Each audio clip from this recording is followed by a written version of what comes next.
Hello students, welcome to botany Baba. PYQ series का अगला topic आता है रेस्पिरेशन इन प्लांट्स।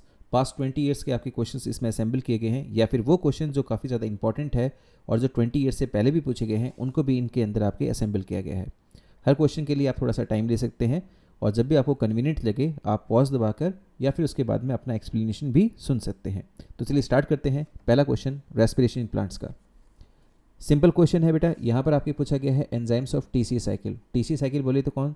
तो हमने कहा साहब आपके सिट्रिक एसिड साइकिल या फिर क्रैब साइकिल। तो आपको समझ में आता है कि यहाँ पर आपके पूछा गया है कि जितनी भी आपकी टीसी साइकिल की एंजाइम्स होती हैं वो माइटोकॉन्ड्रियल मैट्रिक्स में होती हैं, जो कि बिल्कुल सही बात है। 8 स्टेप की प्रोसेस होती है और उन 8 में से 7 एंजाइम जो होती है माइटोकॉन्ड्रियल मैट्रिक्स में होती है, जबकि एक एंजाइम जिसको हम सक्सिनेट डिहाइड्रोजिनेज कहते हैं ये आपके प्रेजेंट होती है इनर माइटोकॉन्ड्रियल मेम्ब्रेन। आपको ये भी याद रखना चाहिए कि क्रैब साइकिल वैसे देखा जाए तो 10 स्टेप की प्रोसेस होती है, पर वैसे नॉर्मल देखा जाए तो ये 8 स्टेप में ही देखी जाती है। ओके, नेक्स्ट जो आपको इस क्वेश्चन के अंदर 2 पॉइंट और याद रखने हैं जो मैं आपको याद दिलाना चाहूँ वो ये कि एसटी एंजाइम जो होती है ये ईटीएस का इलेक्ट्रॉन ट्रांसपोर्ट सिस्टम का कॉम्प्लेक्स नंबर सेकंड भी बनाती है। एक पॉइंट तो आपको ये याद रखना है क्वेश्चन के तौर पर। और दूसरा पॉइंट जो आपको अलग से याद रखना है वो ये कि इसके लिए जो जीन होता है ये न्यूक्लियस के पास में होता है, यानी कि सक्सिनेट डिहाइड्रोजिनेज जो एंजाइम होती है it is encoded by nuclear gene. ये न्यूक्लियर जीन के द्वारा एंकोड होती है, ना कि माइटोकॉन्ड्रियल जीन के द्वारा। ठीक है।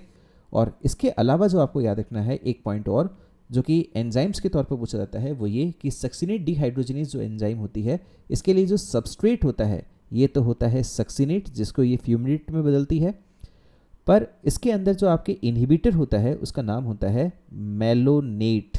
तो आपको ये मेलोनेट वाला क्वेश्चन भी याद रखना है, ये कम्पिटिटिव इनहिबिशन दिखाता है। तो ये हैं कुछ क्वेश्चन जो आपके एसटी एंजाइम के बारे में पूछे जाते हैं। फिलहाल पहले क्वेश्चन का आंसर होता है एसटी एंजाइम। नेक्स्ट क्वेश्चन की तरफ चलते हैं।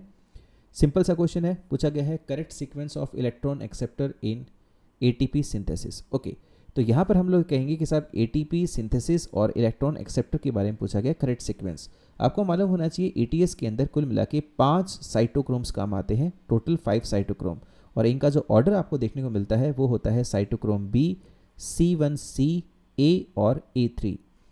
इन सभी के अंदर आयरन होता है, पर अलग से ए और A3 जिसको हम साइटोक्रोम ऑक्सीडेज के नाम से भी जानते हैं, इनके पास में कॉपर भी देखने को मिलता है। तो इसके पास में तो आयरन प्लस कॉपर दोनों होता है, जबकि बाकी तीनों के पास में केवल आयरन ही देखने को मिलता है। Okay, this was all about cytochromes. और फिलहाल इनमें सबसे बढ़िया जो ऑप्शन अपने देखने को मिल रहा है ऑप्शन नंबर 4।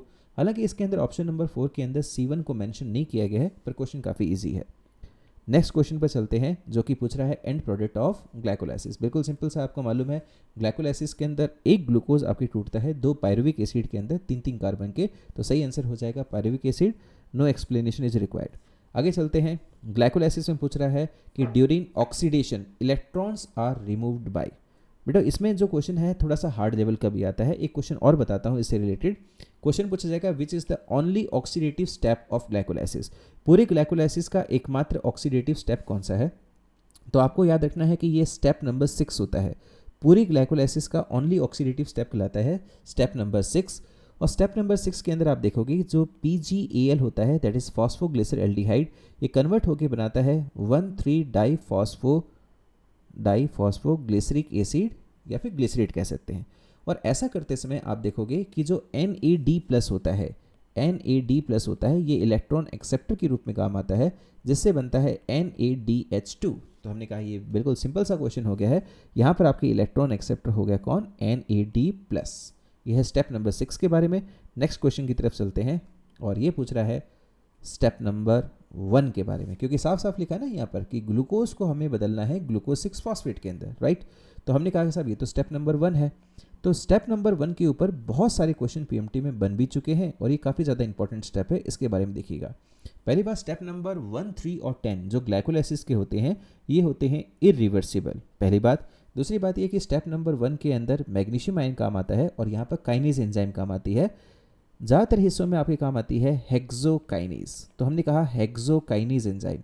हेक्सोकाइनेज का एक क्वेश्चन और भी बनता है और वो ये कि हेक्सोकाइनेज एंजाइम जो होती है ये एलोस्टेरिक एंजाइम होती है। इसका मतलब इसके पास में एक साइट और भी होती है अपार्ट फ्रॉम एक्टिव साइट, ठीक है।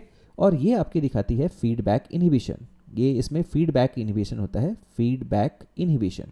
इसका मतलब ये इसी के प्रोडक्ट के द्वारा फीडबैक दिखाती है, ये फीडबैक इनहिबिशन का शिकार बनती है। ओके, नेक्स्ट जो आपको बात समझ में आनी चाहिए, जो काफ़ी ज़्यादा इंपॉर्टेंट है इस क्वेश्चन से रिलेटेड, वो ये कि हेक्सोकाइनेज जो एंजाइम होती है, ये ना केवल ये आपके स्टेप नंबर 1 को आपकी कैटेलाइज करती है, एक एंजाइम और भी होती है बेटा, उसका नाम क्या होता है, ग्लूकोकाइनेज। इसके बारे में भी आपको जानकारी होनी चाहिए। ये दोनों ही स्टेप नंबर 1 को कैटेलाइज कर सकती हैं। हेक्सोकाइनेज जो एंजाइम होती है, it is present in all cells, ये तो सभी सेल्स में देखने को मिलती है। जबकि अगर हम बात करते हैं आपके ग्लूकोकाइनेज की, तो ये मेनली देखने को मिलती है कहाँ पर, लीवर सेल्स के अंदर। पहला क्वेश्चन तो ये। दूसरी बात, अगर हम दोनों की एफिनिटी देखें, है ना, टुवर्ड्स ग्लूकोज, तो आप याद रखिएगा ज़्यादा एफिनिटी जो होती है, मोर एफिनिटी, ये देखने को मिलती है हेक्सोकाइनेज पर, और लेस एफिनिटी जो होती है ये देखने को मिलती है किसके अंदर, ग्लूकोकाइनेज के अंदर। ठीक है, तो लेस एफिनिटी होती है आपके ग्लूकोकाइनेज में और मोर एफिनिटी होती है आपके हेक्सोकाइनेज टुवर्ड्स ग्लूकोज। तो इसका सही आंसर तो बिल्कुल सिंपल सा हेक्सोकाइनेज, आप तुरंत इसको टिक कर सकते थे, पर हम एक्स्ट्रा नॉलेज ले रहे हैं हर क्वेश्चंस के अंदर, ताकि इस तरह के सिमिलर क्वेश्चन जब आपके पीएमटी में आएंगे हम उसको इजीली क्रैक कर पाएं। तो चलिए नेक्स्ट क्वेश्चन की तरफ चलते हैं। अगला क्वेश्चन जो आता है वो है which of this statement is incorrect. तो भैया सबसे पहले आपको काम क्या करना है, इनकरेक्ट को घेरा करना है और आपको इनकरेक्ट ही चूज करना है। तो चलिए देखते हैं। पहला स्टेप कहता है कि stem enzymes of TCA cycle यानी कि citric acid cycle are present in mitochondrial matrix. बिल्कुल सही है, एंजाइम्स ऑफ टीसीए साइकिल जो होती हैं वो माइटोकॉन्ड्रियल मैट्रिक्स में होती हैं एक्सेप्ट फॉर वन। अब ऐसी कोई बात पूछी नहीं है तो ये नॉर्मल है। सेकंड कह रहा है कि ग्लाइकोलाइसिस जो है वो आपके साइटोसॉल में होता है, साइटोप्लाज्म के अंदर होता है। बिल्कुल सही है। अगला जो कहता है वो कि ग्लाइकोलाइसिस है ये ऑपरेट करेगा as long as it is supplied with NAD+। बिल्कुल सही है। स्टेप नंबर 6 के लिए जब तक आपके पास में NAD+ अवेलेबल होगा वो ग्लाइकोलाइसिस चलती रहेगी। जैसे ही आपके पास में NAD+ सारा का सारा कन्वर्ट हो जाएगा NADH2 के अंदर और आपका NAD का पूल खत्म हो जाएगा, तो इवन ग्लाइकोलाइसिस भी रुक जाएगी। उसके बाद में पूछता है oxidative phosphorylation that is ETS, और कहता है कि it is present in outer, बस यही गड़बड़ है यहाँ पर। तो उसने कहा आउटर माइटोकॉन्ड्रियल मेम्ब्रेन, जबकि इसकी सही जगह क्या होनी चाहिए, इनर माइटोकॉन्ड्रियल मेम्ब्रेन। तो इसका सही जो स्टेटमेंट हो जाएगा, एक्चुअली जो इनकरेक्ट स्टेटमेंट है वो हो जाएगा ऑप्शन नंबर 4। तो इसमें कोई दिक्कत नहीं है। नेक्स्ट क्वेश्चन आपके सामने है एंड प्रोडक्ट ऑफ फर्मेंटेशन। देखो भाई इसमें ये तो लिखा नहीं कि फर्मेंटेशन कौन सी बात हो रही है, क्या ये लैक्टेट फर्मेंटेशन की बात हो रही है या फिर इथेनॉल। तो एक बार दोनों के बारे में हल्का सा ग्लिम्स लेते हैं ताकि हमें फर्दर कुछ क्वेश्चन समझ में आए। तो सबसे पहले हम लेके चलते हैं लैक्टेट फर्मेंटेशन। तो लैक्टेट फर्मेंटेशन जो आपको देखने को मिलता है, इसमें क्या होगा कि जो एंड प्रोडक्ट ऑफ ग्लाइकोलाइसिस होता है दैट इज पायरुवेट, ये पायरुवेट जो होता है इसके साथ में जुड़ता है NADH2। ओके, और ऐसा करते समय हमारे पास में बनता है लैक्टेट एंजाइम जो होती है उसे कहते हैं लैक्टेट डिहाइड्रोजिनेज, LDH कहते हैं, जो 5 आइसो एंजाइम्स के फॉर्म में देखने को मिलती है। साथ के साथ आपके NAD+ का फॉर्मेशन होगा, राइट। इसमें कहीं पर भी आपके कोई CO2 या फिर ऐसा कुछ भी नहीं है। जो एंजाइम काम आती है वो है लैक्टेट डिहाइड्रोजिनेज, जिसका जिंक कोफैक्टर होता है। तो ये ऐसा कोई ऑप्शन यहाँ पर नज़र नहीं आ रहा। तो चलिए नेक्स्ट आपके फर्मेंटेशन की बात करते हैं, जो कि काफ़ी ज़्यादा पूछा जाता है आपके PMT में, वो है इथेनॉल के फर्मेंटेशन के बारे में। तो नेक्स्ट आपके आता है इथेनॉल फर्मेंटेशन। तो चलिए इसके बारे में समझते हैं। इथेनॉल फर्मेंटेशन जो आपको देखने को मिलता है ये 2 स्टेप की प्रोसेस में होता है। सबसे पहले स्टेप में तो क्या होता है कि जो पायरुवेट होता है ये आपकी क्या है, डीकार्बोक्सिलेशन दिखाता है, और डीकार्बोक्सिलेशन करके बनाता है एसिटाल्डिहाइड। ओके, एस्टाल्डिहाइड बनाता है 2 कार्बन का, और तीसरा कार्बन जो होता है वो CO2 के तौर पर निकल जाता है, यानी कि डीकार्बोक्सिलेज एंजाइम यहाँ पर काम आती है और CO2 रिलीज हो जाता है। अब जो सेकंड स्टेप होता है ये होता है कि एसिटाल्डिहाइड जो आपको देखने को मिलता है पहले स्टेप में, जिसको मैंने शॉर्ट में लिखा, ये बाइंड करता है आपके NADH2 के साथ में, और ऐसा करते समय ये बनाता है इथेनॉल, और साथ के साथ आपके NAD+ रिलीज होता है। याद रखने वाली बात ये भी है कि जो सेकंड प्रोसेस होती है ये इरिवर्सिबल होती है, जबकि फर्स्ट प्रोसेस होती है रिवर्सिबल। ओके, और दूसरी बात यहाँ पर जो एंजाइम काम आती है उसका नाम होता है एल्कोहल डिहाइड्रोजिनेज, और यहाँ पर भी जिंक कोफैक्टर होता है। तो ठीक है, ऐसे ऑप्शन हमें नज़र आ रहे हैं। तो आप देख सकते हो कि अल्कोहल फर्मेंटेशन में एक तो CO2 एंड प्रोडक्ट के तौर पर निकल रहा है, एक इथेनॉल निकल रहा है, साथ में आपके बाई प्रोडक्ट्स के तौर पर NAD+ भी निकल रहा है। अगर हम ऐसे ऑप्शन सर्च करते हैं इन 4 ऑप्शंस में से, तो हमें मिलता है ऑप्शन नंबर 4। तो ऑप्शन नंबर 4 जो है CO2 प्लस आपके इथेनॉल का जो फॉर्मूला लिखा है यही हमारे लिए राइट ऑप्शन होगा। ओके, नेक्स्ट आपके जो क्वेश्चन आता है वो है in which one of the following processes CO2 is not, ये नॉट वाली बात देखिए, इनमें से किसके पास में आपके CO2 रिलीज नहीं होता है। पहले दो सेम से लग रहे हैं, एरोबिक रेस्पिरेशन, एक में प्लांट्स लिखा एक में एनिमल्स। ओके, तो आपको मालूम है जब भी आपके एरोबिक रेस्पिरेशन होगा तो ऑक्सीजन कंज्यूम की जाएगी, CO2 को रिलीज किया जाएगा, तो इनमें तो CO2 रिलीज होना ही है, जैसे आप अपना एग्जाम्पल भी ले सकते हैं। उसके बाद में आता है अल्कोहल फर्मेंटेशन। जस्ट नाउ अभी हमने देखा था कि अल्कोहल फर्मेंटेशन के अंदर आपके क्या होता है, इथेनॉल बनती है, साथ में आपके CO2 निकलता है पहली स्टेप में और NAD+ बनता है, तो इसमें भी CO2 आपके रिलीज होगा। रही बात लैक्टेट फर्मेंटेशन की, जस्ट हमने इससे पहले वाले क्वेश्चन में देखा था कि लैक्टेट फर्मेंटेशन में लैक्टेट बनता है और NAD+ बनता है, पर कहीं पर भी CO2 नहीं बनता है, और चूंकि नहीं बनने की बात पूछी है तो इसका सही ऑप्शन हो जाएगा ऑप्शन नंबर 4। अगले क्वेश्चन की तरफ चलते हैं भाई। अगला क्वेश्चन जो आपके पूछा गया है वो है एनर्जी रिलीजिंग मेटाबॉलिक प्रोसेस, और पूछा गया है यहाँ पर सबस्ट्रेट के बारे में, is oxidised without an external electron acceptor. देखो यार, रेस्पिरेशन के अंदर जो इलेक्ट्रॉन एक्सेप्टर के रूप में काम आता है वो होता है NAD+, और कुछ रिएक्शंस के अंदर FAD+ भी काम आता है, जैसे क्रैब साइकिल के अंदर FAD+ भी काम आता है जब हम बात करते हैं ST एंजाइम की, जिसके लिए कोफैक्टर है। तो ज़्यादातर रिएक्शंस के अंदर NAD+ जो होता है वो इलेक्ट्रॉन एक्सेप्ट करने का काम करता है। तो इसमें पूछा गया कि कौन सी ऐसी रिएक्शन है जहाँ पर NAD+ इलेक्ट्रॉन को एक्सेप्ट नहीं कर रहा हो, ठीक है, विदाउट पूछा ना, यानी नहीं कर रहा हो। तो चलो, ग्लाइकोलाइसिस में आपने देखा था कि स्टेप नंबर 6 जो होता है उसमें NAD+ जो होता है इलेक्ट्रॉन को एक्सेप्ट करता है और NADH2 बनता है, भाई ये तो करेगा। फिर हमने कहा फर्मेंटेशन, जैसे आप कोई सा भी फर्मेंटेशन ले लीजिए, जैसे आपने लिया लैक्टेट फर्मेंटेशन या फिर अल्कोहल फर्मेंटेशन, दोनों के अंदर आप देखोगे रिवर्स होता है भाई। वहाँ तो NADH2 आता है, इलेक्ट्रॉन दे के जाएगा और NAD+ के अंदर बदलेगा, तो ये एक्चुअली रिड्यूस नहीं होता है, ये ऑक्सीडाइज होता है, इलेक्ट्रॉन दे के जाता है। ओके, तो ये ऑप्शन तो सही लग रहा है। आगे वाले भी क्रॉस चेक कर लेते हैं, जैसे एरोबिक रेस्पिरेशन का। अब एरोबिक रेस्पिरेशन के अंदर आप क्रैब साइकिल ले लीजिए से फॉर एग्जांपल, तो अभी हमने कहा मान लीजिए क्रैब साइकिल, तो आप पाओगे कि क्रैब साइकिल के अंदर क्या होता है, 3 NAD+ आते हैं और NADH2 में कन्वर्ट होते हैं, ऐसा देखने को मिलता है, या फिर एक FAD+ आता है और एक FADH2 के अंदर कन्वर्ट होता है। तो हमने कहा यहाँ तो बहुत ज़्यादा हो रहा है, ये तो होना ही था यहाँ पर। और फोटो रेस्पिरेशन की बात करें तो आपने पढ़ा होगा कि प्लांट्स के अंदर होता है ये, और 3 सेल ऑर्गेनल्स काम आते हैं। कौन कौन से, एक तो होता है क्लोरोप्लास्ट, एक होता है पेरोक्सिसोम, और इसके अलावा आपको देखने को मिलता है माइटोकॉन्ड्रिया, राइट। और माइटोकॉन्ड्रिया में आप देखोगे कि NAD+ जो होता है ये काम आता है, जिससे बनता है NADH2। ये तब होता है जब 2 ग्लाइसिन के मॉलिक्यूल एक सेरीन का मॉलिक्यूल बना रहे होते हैं। तो हमने पाया एक सिमिलैरिटी, हमने देखा कि ऑप्शन नंबर 1, इसके अलावा ऑप्शन नंबर 3 और इसके अलावा ऑप्शन नंबर 4, तीनों के अंदर NAD+ आ रहे हैं और NADH2 बना रहे हैं, तो ये तो नहीं है। जबकि आपने देखा फर्मेंटेशन जो देखने को मिलता है वो आपके क्या है, NADH2 आ रहा है और वो आपके इलेक्ट्रॉन एक्सेप्ट नहीं कर रहा, डोनेट कर रहा है, राइट। तो इसका सही आंसर हो जाएगा ऑप्शन नंबर 2। यहाँ पर आपको एक एड ऑन और भी याद रखना है, वो ये कि यूजुअली जो अभी हमने 2 फर्मेंटेशन देखे, ये दोनों फर्मेंटेशन होते हैं एनारोबिक प्रोसेस में, जबकि फर्मेंटेशन जो है एरोबिक प्रोसेस में भी हो सकता है। और ये कब होगा, जब हम एसिटिक एसिड का फर्मेंटेशन करते हैं एसिटोबैक्टर एसिटाई को यूज़ करके, ठीक है, विनेगर का फॉर्मेशन होता है, वो एरोबिक कंडीशन में होने वाला फर्मेंटेशन कहलाता है। ओके, क्वेश्चन नंबर 10 की तरफ चलते हैं। सिंपली पूछा है रॉन्ग, तो चलिए सबसे पहले रॉन्ग को हाईलाइट कर लेते हैं। क्रैब साइकिल यानी TCA साइकिल के बारे में पूछ रहा है, तो ट्राई करके देखते हैं। तो अगला जो क्वेश्चन आपके पूछ रहा है क्वेश्चन नंबर 10, वो सिंपली पूछ रहा है wrong statement for Krebs cycle. यहाँ पर आप देखोगे तो पहला पॉइंट कह रहा है कि देयर इज़ 1 पॉइंट, ओके, एक पॉइंट के बारे में कह रहा है जहाँ पर FAD काम आता है, FADH2 के अंदर रिड्यूस होता है। तो हमने कहा ये बात बिल्कुल सही है, रिड्यूस होता है, और एक ही पॉइंट पर आपके FAD काम आता है जहाँ पर ST एंजाइम काम आती है, इसमें परफेक्शन है, कोई दिक्कत नहीं है, तो ये स्टेटमेंट तो सही निकला। फिर कह रहा है कि during conversion of succinyl coenzyme A to succinic acid, जब succinyl coenzyme A succinic acid में बदलता है तो आपके GTP बनता है। बात बिल्कुल सही है, यहाँ पर होता है सबस्ट्रेट लेवल फॉस्फोराइलेशन, जहाँ पर GTP बनता है, और कुछ एनिमल्स वगैरह के अंदर ATP भी देखने को मिलता है, तो ये सही है, इसमें कोई दिक्कत नहीं है।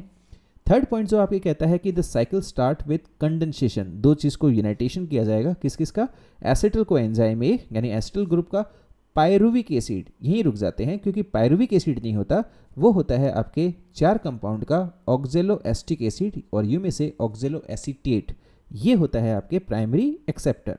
इसका मतलब ये तो यहाँ पर गड़बड़ है। ओके, तो ये रॉन्ग स्टेटमेंट हो गया और एक्चुअली इस क्वेश्चन का सही आंसर हो जाएगा। अगला एक बार फिर ट्राई करके देख लेते हैं, क्रॉस चेक करने के लिए आपको भी करना चाहिए।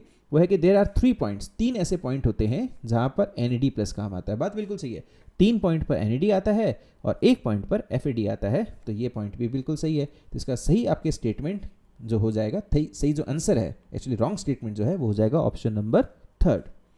नेक्स्ट पे चलते हैं। ये क्वेश्चन आपके पूछा गया था 2016 के अंदर, सिंपल है, ऑक्सीडेटिव फॉस्फोराइलेशन के बारे में, दैट इज ETS के बारे में। तो चलिए समझते हैं ETS में क्या है। देखो ये वाला जो क्वेश्चन आपके पूछा गया है ये मेनली फॉस्फोराइलेशन को हाईलाइट कर रहा है। And sir what do you mean by phosphorylation, यानी कि फॉस्फोराइलेट करना, फॉस्फेट ग्रुप को जोड़ना और ATP का सिंथेसाइज करना ऑक्सीडेटिव फॉर्म में। 3 तरह के फॉस्फोराइलेशन देखने को मिलते हैं अपने को, oxidative phosphorylation, substrate level phosphorylation या फिर फोटो फॉस्फोराइलेशन, जिसके अंदर हम साइक्लिक और नॉन साइक्लिक देखते हैं, जो कि प्लांट्स में फोटोसिंथेसिस के दौरान होता है। तो ऑक्सीडेटिव फॉस्फोराइलेशन यानी ETS को हाईलाइट करते हुए क्वेश्चन पूछा गया है। पहला ऑप्शन आता है formation of ATP। Okay, ATP होता है, सही है, transfer of phosphate group from A substrate. Okay, नहीं, ये तो हो गया सबस्ट्रेट लेवल फॉस्फोराइलेशन। जब सबस्ट्रेट, याद रखिएगा, जब भी आपके सबस्ट्रेट खुद का फॉस्फेट डोनेट कर दे या फिर equal amount of energy donate कर दे और अपने ही लेवल पर, यानी सबस्ट्रेट अपने ही लेवल पर ATP बना दे on the spot, that is substrate level phosphorylation. इसका मतलब ये तो वो नहीं है, ये है सबस्ट्रेट लेवल, जबकि क्वेश्चन में पूछा है ऑक्सीडेटिव फॉस्फोराइलेशन। नेक्स्ट आपके कहता है oxidation of phosphate group, oxidation, okay, oxidation of phosphate group in ATP। भाई ATP से अगर आप फॉस्फेट ग्रुप को ऑक्सीडाइज करोगे तो फॉस्फोराइलेशन नहीं हो रहा, फॉर्मेशन नहीं हो रहा, ये तो आप उसको तोड़ रहे हो, तो ये तो ऑप्शन नहीं हो सकता है। एडिशन ऑफ फॉस्फेट ग्रुप, बात सही है, एडिशन ऑफ फॉस्फेट ग्रुप करोगे, ATP बनाओगे, तो फिर वो फॉस्फोराइलेशन तो हुआ, पर ये तो कोई सा भी हो सकता है, यानी कि ये हो सकता है any sort of phosphorylation, any sort of phosphorylation, क्योंकि आप देखोगे हर फॉस्फोराइलेशन के अंदर आपके क्या होगा, ATP का फॉर्मेशन होगा ही होगा, चाहे वो आपके फोटोफॉस्फोराइलेशन हो, सबस्ट्रेट लेवल हो या फिर ऑक्सीडेटिव हो। लास्ट वाला कहता है कि फॉर्मेशन ऑफ ATP, ठीक है, ये फॉस्फोराइलेशन हो रहा है, from the energy released from electrons. Okay, ठीक है, ETS में इलेक्ट्रॉन्स मूव करते हैं, ये इसको जस्टिफाई कर रहा है। और आगे कर रहा है कि ड्यूरिंग सबस्ट्रेट ऑक्सीडेशन, ठीक है, तो जिस सबस्ट्रेट की ये बात कर रहा है ये है NADS2, क्योंकि इसको हम ऑक्सीडाइज करेंगे और इसके इलेक्ट्रॉन्स को रन करेंगे इलेक्ट्रॉन ट्रांसपोर्ट चेन में, जैसे ग्रेडियंट बनाएंगे हाइड्रोजन को पंप करके, और finally that will lead to formation of ATP। Okay, तो ये वाला जो आपके फोर्थ स्टेटमेंट देखने को मिल रहा है ये सबसे ज़्यादा एक्यूरेट लग रहा है इन सब के अंदर। नेक्स्ट क्वेश्चन पर चलते हैं और ये क्वेश्चन पूछा गया है आपके साइटोक्रोम्स के बारे में। साइटोक्रोम जो आपकी ETS में देखने को मिलते हैं ये कुल मिला के 5 होते हैं, जैसे अभी हमने देखा था साइटोक्रोम B, C1C, A और A3, और ये सभी होते हैं इनर माइटोकॉन्ड्रियल मेम्ब्रेन। पर आप सबको मालूम है कि inner mitochondrial membrane finger like projections बनाती है, जिसको हम लोग कहते हैं क्रिस्टे। जितनी ज़्यादा आपके माइटोकॉन्ड्रिया एनर्जाइज होगा, जितनी ज़्यादा एनर्जी बनाएगा, जितना ज़्यादा एक्टिव होगा, उतनी ही ज़्यादा अमाउंट में आपको क्रिस्टे देखने को मिलेंगे। तो इसका सही आंसर हो जाएगा inner mitochondrial membrane, that is cristae, क्योंकि ETS जो होता है वो आपको क्रिस्टे पर या फिर इनर माइटोकॉन्ड्रियल मेम्ब्रेन पर देखने को मिलेगा। ये बिल्कुल सिंपल सा क्वेश्चन था, इसमें ऐसा कुछ भी नहीं था। अगला क्वेश्चन बिल्कुल बच्चों वाला है, कुछ भी नहीं है, एंड प्रोडक्ट ऑफ ग्लाइकोलाइसिस, ऐसे क्वेश्चन आ जाए तो मौज ही हो जाए। तो अपने कहा साहब ये तो पायरुविक एसिड होगा, इसमें ऐसा कुछ भी नहीं है, ठीक है। अगला क्वेश्चन आते हैं अल्कोहल फर्मेंटेशन के लिए। क्वेश्चन बड़ा शानदार है, 2003 के अंदर पूछा गया था, बहुत शानदार है। चलिए देखते हैं। अल्कोहल फर्मेंटेशन हमने इससे पहले भी देखा, जहां पर पायरुविक एसिड जो होती है वो आपकी कन्वर्ट होकर बनाती है आपके क्या, acetaldehyde and thereafter into ethanol. Okay, कई क्वेश्चन उस तरह से है। यहाँ पर आपके दोनों ही स्टेटमेंट्स में, पहले और दूसरे में, आप ट्रायोस फॉस्फेट की बात कर सकते हो, और चूंकि जैसे ही आपके ट्रायोफॉस्फेट आया है तुरंत समझ में आता है कि क्वेश्चन आपके बैक लिंक किया गया है। इसका मतलब ये क्वेश्चन आपके क्या है, एंड ऑफ ग्लाइकोलाइसिस से स्टार्ट ना करके थोड़ा सा पहले पूछा गया है। याद कीजिएगा आपने ग्लाइकोलाइसिस के अंदर स्टेप नंबर 5 देखा होगा। एक्चुअली आप देखोगे कि जो ग्लूकोज होता है, ग्लूकोज आफ्टर सर्टन रिएक्शंस वो आपके क्या स्प्लिट हो जाता है इक्वल अमाउंट के अंदर DHAP, di hydroxy acetone phosphate के अंदर, और साथ में PGAL। अब ये जो दोनों कंपाउंड होते हैं ये दोनों ही ट्रायोस फॉस्फेट कहलाते हैं, ट्रायोस फॉस्फेट।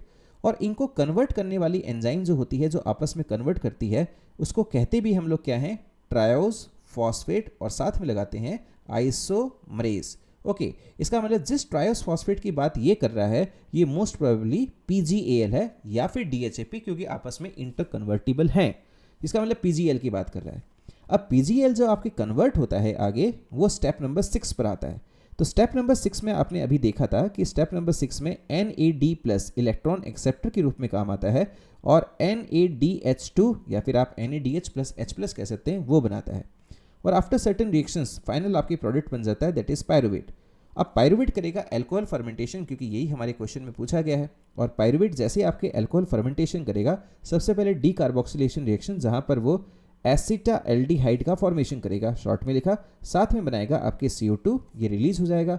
एस्टाल्डिहाइड फिर सेकेंड रिएक्शंस के अंदर पार्टिसिपेट करेगा जो कि रिवर्सिबल होती है, जहां पर वो फॉर्मेशन करता है इथेनॉल का।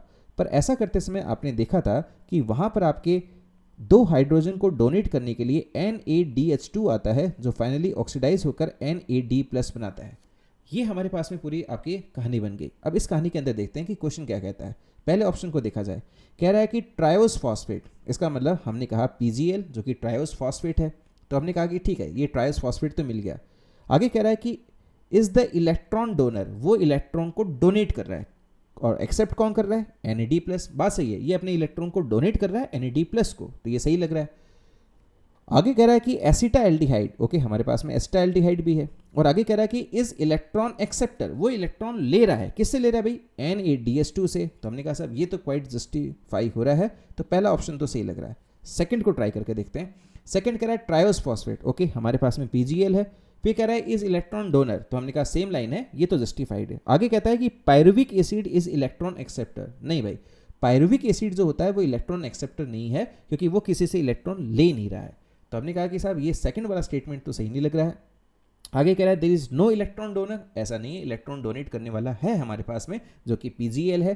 और फिर आगे oxygen is the electron acceptor, भाई अल्कोहल फर्मेंटेशन के दौरान हमें ऑक्सीजन का यहाँ पर कोई लेना देना नजर नहीं आ रहा है। तो फिलहाल इसमें सही आंसर हो गया ऑप्शन नंबर 1। क्वेश्चन नंबर 14 होता है। अगला क्वेश्चन 15 आपके सामने है। ओडिशा के अंदर पूछा गया था नीट 2019 के अंदर, और क्वेश्चन है where is the respiratory electron transport system, that is ATS, ये कहाँ लोकेटेड होती है। बिल्कुल सिंपल बच्चों वाला क्वेश्चन है, कुछ ज़्यादा टाइम नहीं लगाना। ATS क्या पूछा गया है, इनर माइटोकॉन्ड्रियल मेम्ब्रेन को टिक मारो, 4 नंबर उठाओ, आगे बढ़ जाओ। चलिए भाई अगला क्वेश्चन आता है the number of substrate level phosphorylation, ये अच्छा क्वेश्चन है। सबस्ट्रेट लेवल फॉस्फोराइलेशन की बात की इन 1 turn off citric acid cycle. Okay, जब भी ऐसा क्वेश्चन आए ना 1 टर्न 2 टर्न्स, ये देख लिया करो, है ना, क्योंकि आप ETS के बारे में पूरा जानते हो, ओवर कॉन्फिडेंट हो गया, हम यहाँ पे गलती कर देते हैं। फिलहाल 1 टर्न के बारे में पूछा है, कोई सिंपल बड़ी बात नहीं है। तो इसको देखो ऐसा है, अभी अपन ने बनाया मान लो क्रैब साइकिल, ओके, तो क्रैब साइकिल के अंदर आपको मालूम है 3 पॉइंट्स पर आपके NADH2 बनता है, 3 पॉइंट्स पर आपके NADH2 बनता है, 1 पॉइंट पर FADH2 भी बनता है, ओके। पर आपने देखा कि एक पॉइंट और भी होता है जहाँ पर आपके क्या है GDP जो होता है, ये GDP प्लस फॉस्फेट होकर आपके क्या है GTP बनता है। यहाँ पर आपके जो सबस्ट्रेट होता है वो होता है सक्सिनल कोएंजाइम ए, और सक्सिनल कोएंजाइम जो होता है, इसको शॉर्ट में लिख रहा हूँ, सक्सिनल कोएंजाइम में कन्वर्ट होता है सक्सिनेट के अंदर, ओके। ऐसा करते समय substrate that is succinyl coenzyme में अपना ही आपकी क्या एनर्जी डिवोट करता है, क्योंकि मैंने आपको क्या समझाया था कि जो सबस्ट्रेट लेवल फॉस्फोराइलेशन होता है वहाँ पर सबस्ट्रेट या तो अपना खुद का फॉस्फेट दे दे जो कि सक्सिनल कोएंजाइम के पास में नहीं है, तो क्या करेगा वो equal amount of energy donate करेगा जो कि कोएंजाइम ए में होती है, और वो देने पर वो आपकी क्या है ऑन द स्पॉट आपके GTP का जनरेशन कर सकता है। तो ऐसे कितने स्टेप्स मिले, तो हमने कहा देखो जितने भी NAD या FAD बन रहे हैं वो तो सभी पार्ट हैं ऑक्सीडेटिव फॉस्फोराइलेशन के। रही बात आपकी GTP की, वो तो एक ही बन रहा है और एक ही ऐसा स्टेप है जिसका सही स्टेटमेंट हो जाएगा ऑप्शन नंबर 2 यानी कि 1। साइटोक्रोम के बारे में क्वेश्चन पूछा गया भाई, साइटोक्रोम में क्वेश्चन पूछा गया कि ये क्या है, कहाँ होता है, इसके बारे में समझते हैं। साइटोक्रोम पहली बात ये होता है एक प्रोटीन, ओके, और हमने देखा था कि 5 तरह के आपके साइटोक्रोम होते हैं, cytochrome B, C1, C, A और A3, ओके, ये हमने देखा था। खास बात क्या है कि पहला ऑप्शन कहता है मेटेलोफ्लेवोप्रोटीन, ओके। जब इसने कहा ना फ्लेवोप्रोटीन, तो फ्लेवोप्रोटीन वो होते हैं बेटा जिसमें FAD या फिर फ्लेविन जो होता है, राइबोफ्लेविन जो होता है, FMN जो होता है, ये सब कोफैक्टर के रूप में काम आते हो। पर साइटोक्रोम में FAD आपके कोफैक्टर के रूप में काम में नहीं आ रहा है, तो ये ऑप्शन तो सही नहीं बैठ रहा है। आगे कहता है कि आयरन कंटेनिंग पोरफायरिन पिगमेंट, हाँ ये एक पिगमेंट प्रोटीन होता है और इसमें पोरफायरिन हेड होता है, यानी इसमें टेट्रापैरल होता है जैसे कि आपके क्लोरोफिल में होता है, पर इसके सेंटर में मैग्नीशियम ना होकर क्या देखने को मिलता है, आयरन। तो ये इसका स्ट्रक्चर जो होता है ओवरऑल देखने को मिलता है वैसे ही, चारों तरफ आपके नाइट्रोजन और वही अपन ऐसे बनाएंगे तो चारों तरफ इस तरह से आपके पायरोल होता है, टेट्रापायरोल पोरफायरिन बनता है और जिसके बीच में क्या होता है, आयरन होता है। तो ये स्टेटमेंट इसका बिल्कुल सही जाता है साइटोक्रोम का। इसका स्ट्रक्चर ओवरऑल क्लोरोफिल की तरह रहेगा पर मैग्नीशियम की जगह इसमें क्या होता है, आयरन। ओके, तो साइटोक्रोम में सब में आयरन होता है, हाँ कुछ में कॉपर भी होता है जैसे साइटोक्रोम ए और A3 जैसे हमने पहले भी कहा था। तो बाकी ऑप्शन तो देखने की आवश्यकता भी नहीं है। ये हो गया आपके ऑप्शन नंबर सेकंड। अगले क्वेश्चन पर चलते हैं और ये भी साइटोक्रोम के बारे में है। ओके, ये एक अच्छा क्वेश्चन है, 1998 का, थोड़ा पुराना उठाया है पर ये बहुत अच्छा क्वेश्चन है, इसको देखते हैं। क्वेश्चन क्या पूछ रहा है, ये पूछ रहा है कि इनमें से कौन सा एक ऐसा स्टेटमेंट है जो साइटोक्रोम P450 के बारे में रॉन्ग है। रॉन्ग को टिक कर लो भाई, रॉन्ग के बारे में पूछा है, क्या गलत है। कह रहा है कि it is a coloured cell. भाई ये कोई सेल तो होती ही नहीं है, साइटोक्रोम एक प्रोटीन पिगमेंट है। तो हमने कहा साहब नहीं ये तो नहीं बैठ रहा है, तो हमने कहा यही रॉन्ग है और इसको टिक कर दिया, पर क्या बाकी सही है, चलो देखते हैं।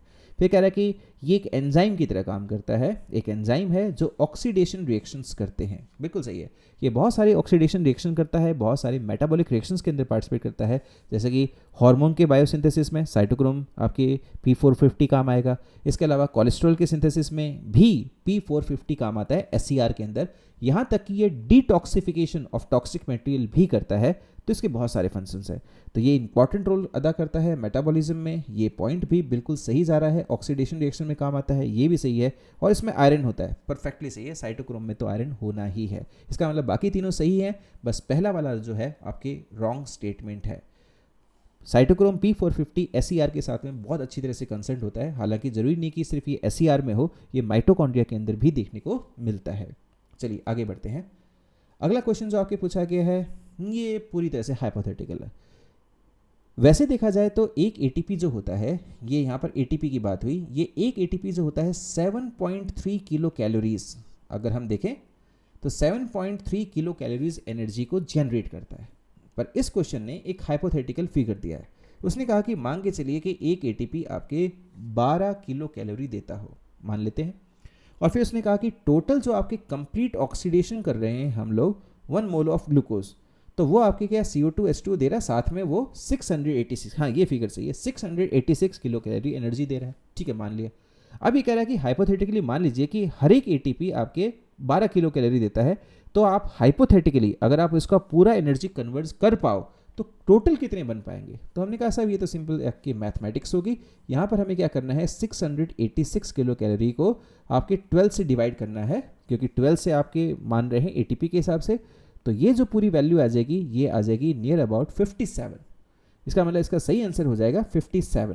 हालांकि हमें भी मालूम है कि नेचर में कोई भी ऐसा सिस्टम नहीं होता है जो 100% आपके इफेक्टिव हो, ठीक है, क्योंकि एनर्जी कहीं ना कहीं तो आपकी वेस्ट होगी ही होगी।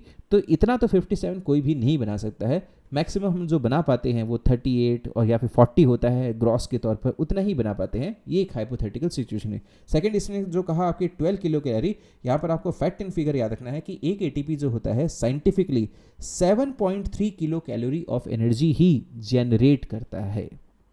हमने कहा ओके ये क्वेश्चन तो हो जाएगा, हाइपोथेटिकल था, बिल्कुल सिंपल सा था, ज़्यादा कुछ भी नहीं था। चलो आगे बढ़ते हैं।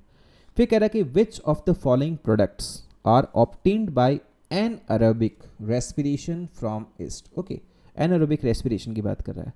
या तो एनएरोबिक रेस्पिरेशन ईस्ट तो कई प्रकार के होते हैं, जैसे कि आपने नाम सुना होगा सैक्रोमाइसिस सेरेविसी, जिसको हम बियर ईस्ट, बेकर ईस्ट, है ना, ब्रीवर ईस्ट कई नाम से जानते हैं। या फिर आपने ऑन द कॉन्ट्रेरी नाम सुना होगा सैक्रोमाइसिस एलिप्सॉइडेंस, जो आपके वाइन ईस्ट के नाम से जाना जाता है। हालांकि थोड़ी बहुत वाइन आपके सैक्रोमाइसिस सेरेविसी भी बनाते हैं, पर ज़्यादातर सही होता है हम सैक्रोमाइसिस एलिप्सॉइडेंस का नाम ले। तो ठीक है, बियर का फॉर्मेशन, बेकरी के अंदर काम, है ना, ब्रीवरेज बनाने का काम, वाइन बनाने का काम, एल्कोहल तो खैर बना ही रहा है, एल्कोहल फर्मेंटेशन करेगा ही ईस्ट, आपके CO2 रिलीज होगा ही। तो इसका सही आंसर हो जाएगा आपके ऑल ऑफ दिस, बिल्कुल सही है, इसमें कोई दिक्कत नहीं है। अगला क्वेश्चन जो आता है ईस्ट के बारे में ही है, और पूछा गया कि ईस्ट जब आपके फर्मेंट करता है, ओके, ईस्ट फर्मेंटेशन कर रहा है किसका, ग्लूकोज का, तो जो प्रोडक्ट्स आप देखने को मिल रहे हैं वो क्या। तो ठीक है, चलिए देखते हैं इसमें क्या है। हमें CO2 मिलना ही चाहिए, तो CO2 3 ऑप्शन में है, मिथेनॉल तो बनाएगा नहीं, इथेनॉल बनाएगा, जो कि साफ साफ दिख रहा है, तो इसका ऑप्शन हो जाएगा फर्स्ट। ये अल्कोहल फर्मेंटेशन कर रहा है, ग्लूकोज से आपके इथेनॉल और साथ में CO2 बना रहा है, साथ में NAD+ भी बन रहा है, जिसको यहाँ पर बताया नहीं गया है। चलिए आगे बढ़ते हैं। नेक्स्ट क्वेश्चन जो आपको देखने को मिल रहा है, that is first phase of breakdown of glucose in animal cells. क्या एनिमल सेल्स यहाँ पर कुछ खास काम करेगा? नहीं, ऐसा कुछ भी नहीं है, क्योंकि इसमें जितने भी नाम लिखे गए हैं ये प्लांट और एनिमल्स दोनों के हिसाब से हो सकते हैं, कोई खास बड़ी बात नहीं। आगे कह रहा है फर्स्ट फेज। ओके, तो ये बात कर रहा है कॉमन पाथवे की। तो जब भी हम लोग आपके रेस्पिरेशन की बात करते हैं तो हमारे पास में 2 पाथवे होते हैं जिससे हम लोग ग्लूकोज का ब्रेकडाउन कर सकते हैं। एक तो होता है बेटा कॉमन पाथवे। कॉमन पाथवे थोड़ा सा लंबा होता है पर कॉमन होता है in prokaryotes as well as eukaryotes, और प्रोकैरियोट्स में खास तौर पर हम किसकी बात करेंगे? एरोबिक की। ओके, और इसलिए भी कॉमन कहा जाता है कि पहला स्टेप जो ग्लाइकोलाइसिस का होता है वो सब में कॉमन होता है, क्योंकि हर ऑर्गेनिज्म में ग्लाइकोलाइसिस होगा ना, इवन चाहे उसके पास में न्यूक्लियस भी ना देखने को मिले। जैसे RBC, glycolysis is the only step ना, only metabolic process that occur in RBC। Okay, तो जब हमने कहा कॉमन पाथवे तो इसका मतलब सबसे पहले तो होगा ग्लाइकोलाइसिस, उसके बाद में होगा आपके लिंक रिएक्शन, और उसके प्रोडक्ट्स जाएंगे आपके क्रेब्स साइकिल के अंदर, और फाइनली इन सब के अंदर जितनी भी आपके ऑक्सीडेटिव पावर्स बनेंगी वो जाएंगी ETS के अंदर। ओके, ये एक लंबा सा पाथवे कॉमन पाथवे। जो सेकेंडरी पाथवे होता है जिसको हम अल्टरनेट पाथवे कहते हैं, उसको हम पेंटोज फॉस्फेट पाथवे या फिर हेक्सोज मोनोफॉस्फेट शंट के नाम से भी जानते हैं। ये भी एक तरीका है जिसके द्वारा हम ग्लूकोज को ऑक्सीडाइज कर सकते हैं। फिलहाल तो इसने पूछा फर्स्ट फेज क्या है, और हम इजीली टिक कर सकते हैं ग्लाइकोलाइसिस, जो कि इसका परफेक्ट आंसर निकलता है। आगे बढ़ते हैं। अगला क्वेश्चन पूछ रहा है question number 23, plants but not animals. साफ साफ कह दिया भाई एनिमल्स में नहीं होना चाहिए। ओके, इस बात का ध्यान रखेंगे, प्लांट्स में होना चाहिए। ओके, जो कन्वर्ट करते हो फैटी एसिड्स को शुगर के अंदर।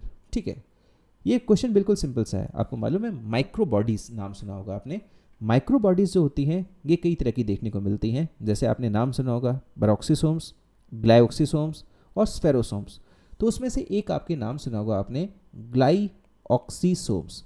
ये ग्लाइऑक्सीसोम्स सिर्फ आपके कहाँ होती हैं? प्लांट्स में। स्फेरोसोम्स भी सिर्फ प्लांट्स में होते हैं, पेरोक्सीसोम दोनों जगह देखने को मिलते हैं। ओके, तो ग्लाइऑक्सीसोम सिर्फ प्लांट्स में होता है, और यहाँ पर क्या होता है? Modification of Krebs cycle. इसके अंदर एक खास साइकिल होती है जिसे हम लोग कहते हैं ग्लाइऑक्सीलेट साइकिल। ग्लाइऑक्सीलेट साइकिल जो होती है ये होती है मॉडिफिकेशन ऑफ क्रेब्स साइकिल। तो हमारी जो नॉर्मल साइकिल होती है ना, नॉर्मल क्रैब साइकिल, ये होती है उसका मॉडिफिकेशन, और इसमें 2 खास एंजाइम काम आती हैं जिसका नाम होता है आइसोसिट्रेटलाइज और मैलिट सिंथेस। ठीक है, और वो क्या करती हैं कि क्रैब साइकिल के जो 2 स्टेप्स होते हैं जहाँ पर CO2 लिबरेट होता है उसको बाईपास कर देती हैं, और इस तरह से फैटी एसिड से बनने वाले एसिटल कोएंजाइम को मैलिट तक पहुँचा देती हैं, और मैलिट काम आता है ग्लूकोनियोजेनेसिस, जिसके द्वारा शुगर बनते हैं। तो क्या सर एनिमल्स ऐसा नहीं कर सकते? नहीं, एनिमल्स फैट्स को पूरी तरह से बर्न कर सकते हैं पर उसको कन्वर्ट नहीं कर सकते शुगर के अंदर।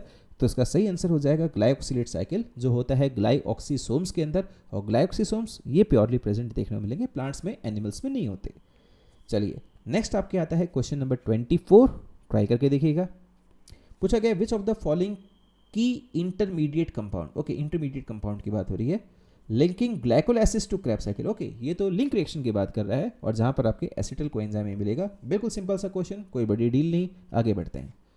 अगला क्वेश्चन आता है what is the role of NAD+। अभी तक हमने क्या देखा था कि NAD+ क्या करता है? इलेक्ट्रॉन को लेने आता है और जाता है। ओके, तो सर ये इलेक्ट्रॉन एक्सेप्टर के रूप में काम आता है। बिल्कुल, तो NAD+ जो होता है वो इलेक्ट्रॉन एक्सेप्टर के रूप में काम आता है। क्या यहाँ पर ऐसा कोई ऑप्शन है? पहला ऑप्शन में कह रहा है कि ये एंजाइम होता है। नहीं भैया, ये को एंजाइम होता है, ये एंजाइम नहीं होता है। ये को एंजाइम होता है तो सही होता है। फिर सेकंड कह रहा है इलेक्ट्रॉन एक्सेप्टर। चलिए मिल गया अपने को। तो सेकंड जो है आपके इलेक्ट्रॉन एक्सेप्टर की बात कर रहा है, और यही इसका सही आंसर है। ये आपके पूछा गया था 2018 के अंदर, बिल्कुल सिंपल सा क्वेश्चन। आगे बढ़ते हैं क्वेश्चन नंबर 26 में कह रहा है कि in which one of the following do the 2 names. 2 नाम दे रखे हैं हर के अंदर जोड़े में, और जो कि one and the same thing है, इसका मतलब दोनों का अर्थ एक ही निकलता हो। चलिए देखते हैं। कह रहा है Krebs cycle. Okay, Krebs cycle को हम 2 नाम से जानते हैं। क्रैब साइकिल को हम आपके कह सकते हैं किस नाम से? TCA cycle, try carboxylic acid cycle, ये हम इस नाम से भी जान सकते हैं, या फिर हम इसको और भी नाम से जान सकते हैं, जैसे कि हम इसको CAC कह सकते हैं, सिट्रिक एसिड साइकिल, बिल्कुल कह सकते हैं। इसका पहला जो आपके स्टेबल प्रोडक्ट बनता है 6 कार्बन का होता है, ट्राई कार्बोक्सिलिक एसिड होता है, सिट्रिक एसिड होता है। ओके, तो क्रैब साइकिल, और इधर कह रहा है कैल्विन साइकिल। यार कैल्विन साइकिल तो C3 साइकिल होती है, इसको करो साइड में, ये तो नहीं हो सकता। सेकंड कह रहा है ट्राई कार्बोक्सिलिक एसिड साइकिल यानी कि क्रैब साइकिल, और सिट्रिक एसिड साइकिल यानी ये भी क्रैब साइकिल हुई। ये दोनों ही स्टेटमेंट क्रैब साइकिल के लिए है, तो ये हमारे पास में परफेक्ट ऑप्शन तैयार मिल गया। अगला कह रहा है सिट्रिक एसिड साइकिल यानी क्रैब साइकिल केल्विन साइकिल, हो ही नहीं सकता। फिर कह रहा है कि ट्राई कार्बोक्सिलिक एसिड साइकिल यानी कि सिट्रिक एसिड साइकिल और यूरिया साइकिल, कोई मैच ही नहीं भैया, तो इसका सही आंसर हो जाएगा ऑप्शन नंबर सेकंड। चलिए आगे चलते हैं, क्वेश्चन नंबर 27 की तरफ मूव करते हैं।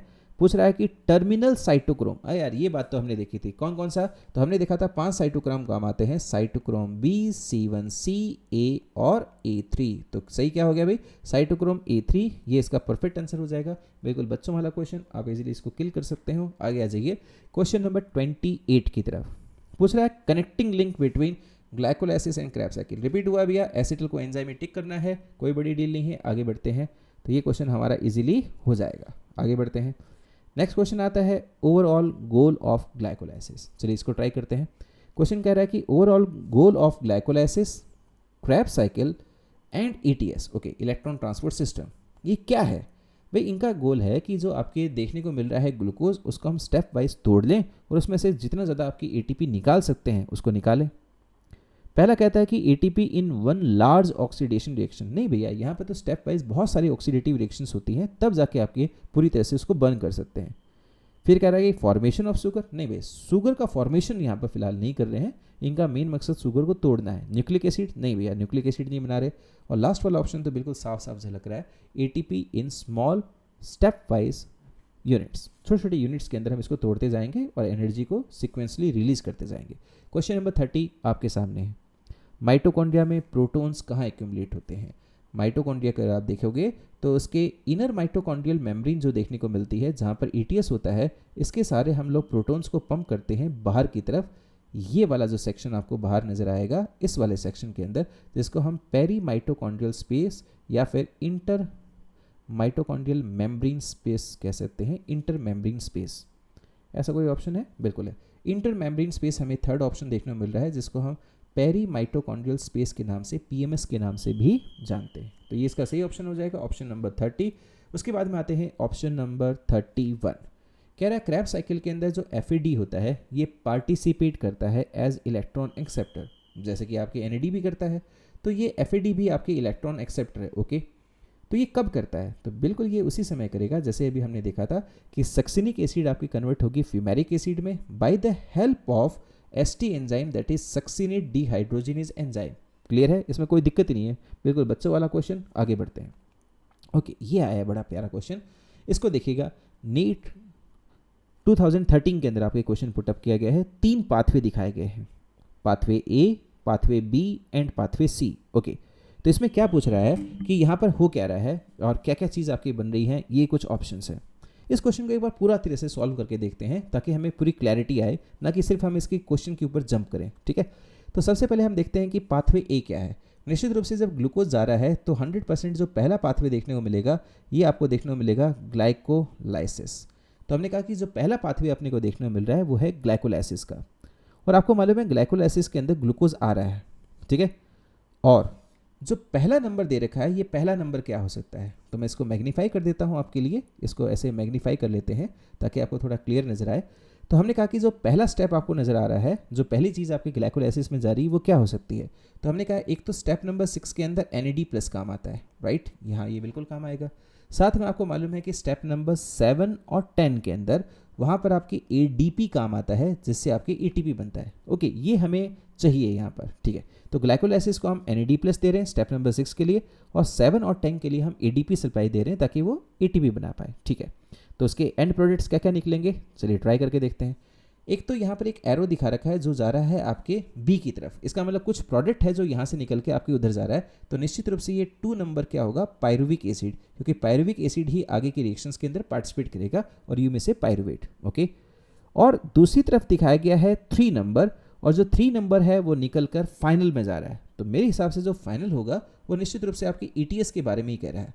अब ग्लाइकोलाइसिस का ऐसा क्या चीज़ है जो आपकी ETS में जाता हो, तो निश्चित रूप से वो आपकी क्या होगा, 3rd नंबर पर NADS2। तो आपको मालूम है 3rd नंबर पर आपको देखने को मिलेगा NADS2, जो कि आपके ETS के अंदर चला जाएगा, जो कि स्टेप नंबर 6 से निकला है। ओके, तो ये बात समझ में आती है। तो फिर ये 4 नंबर क्या है?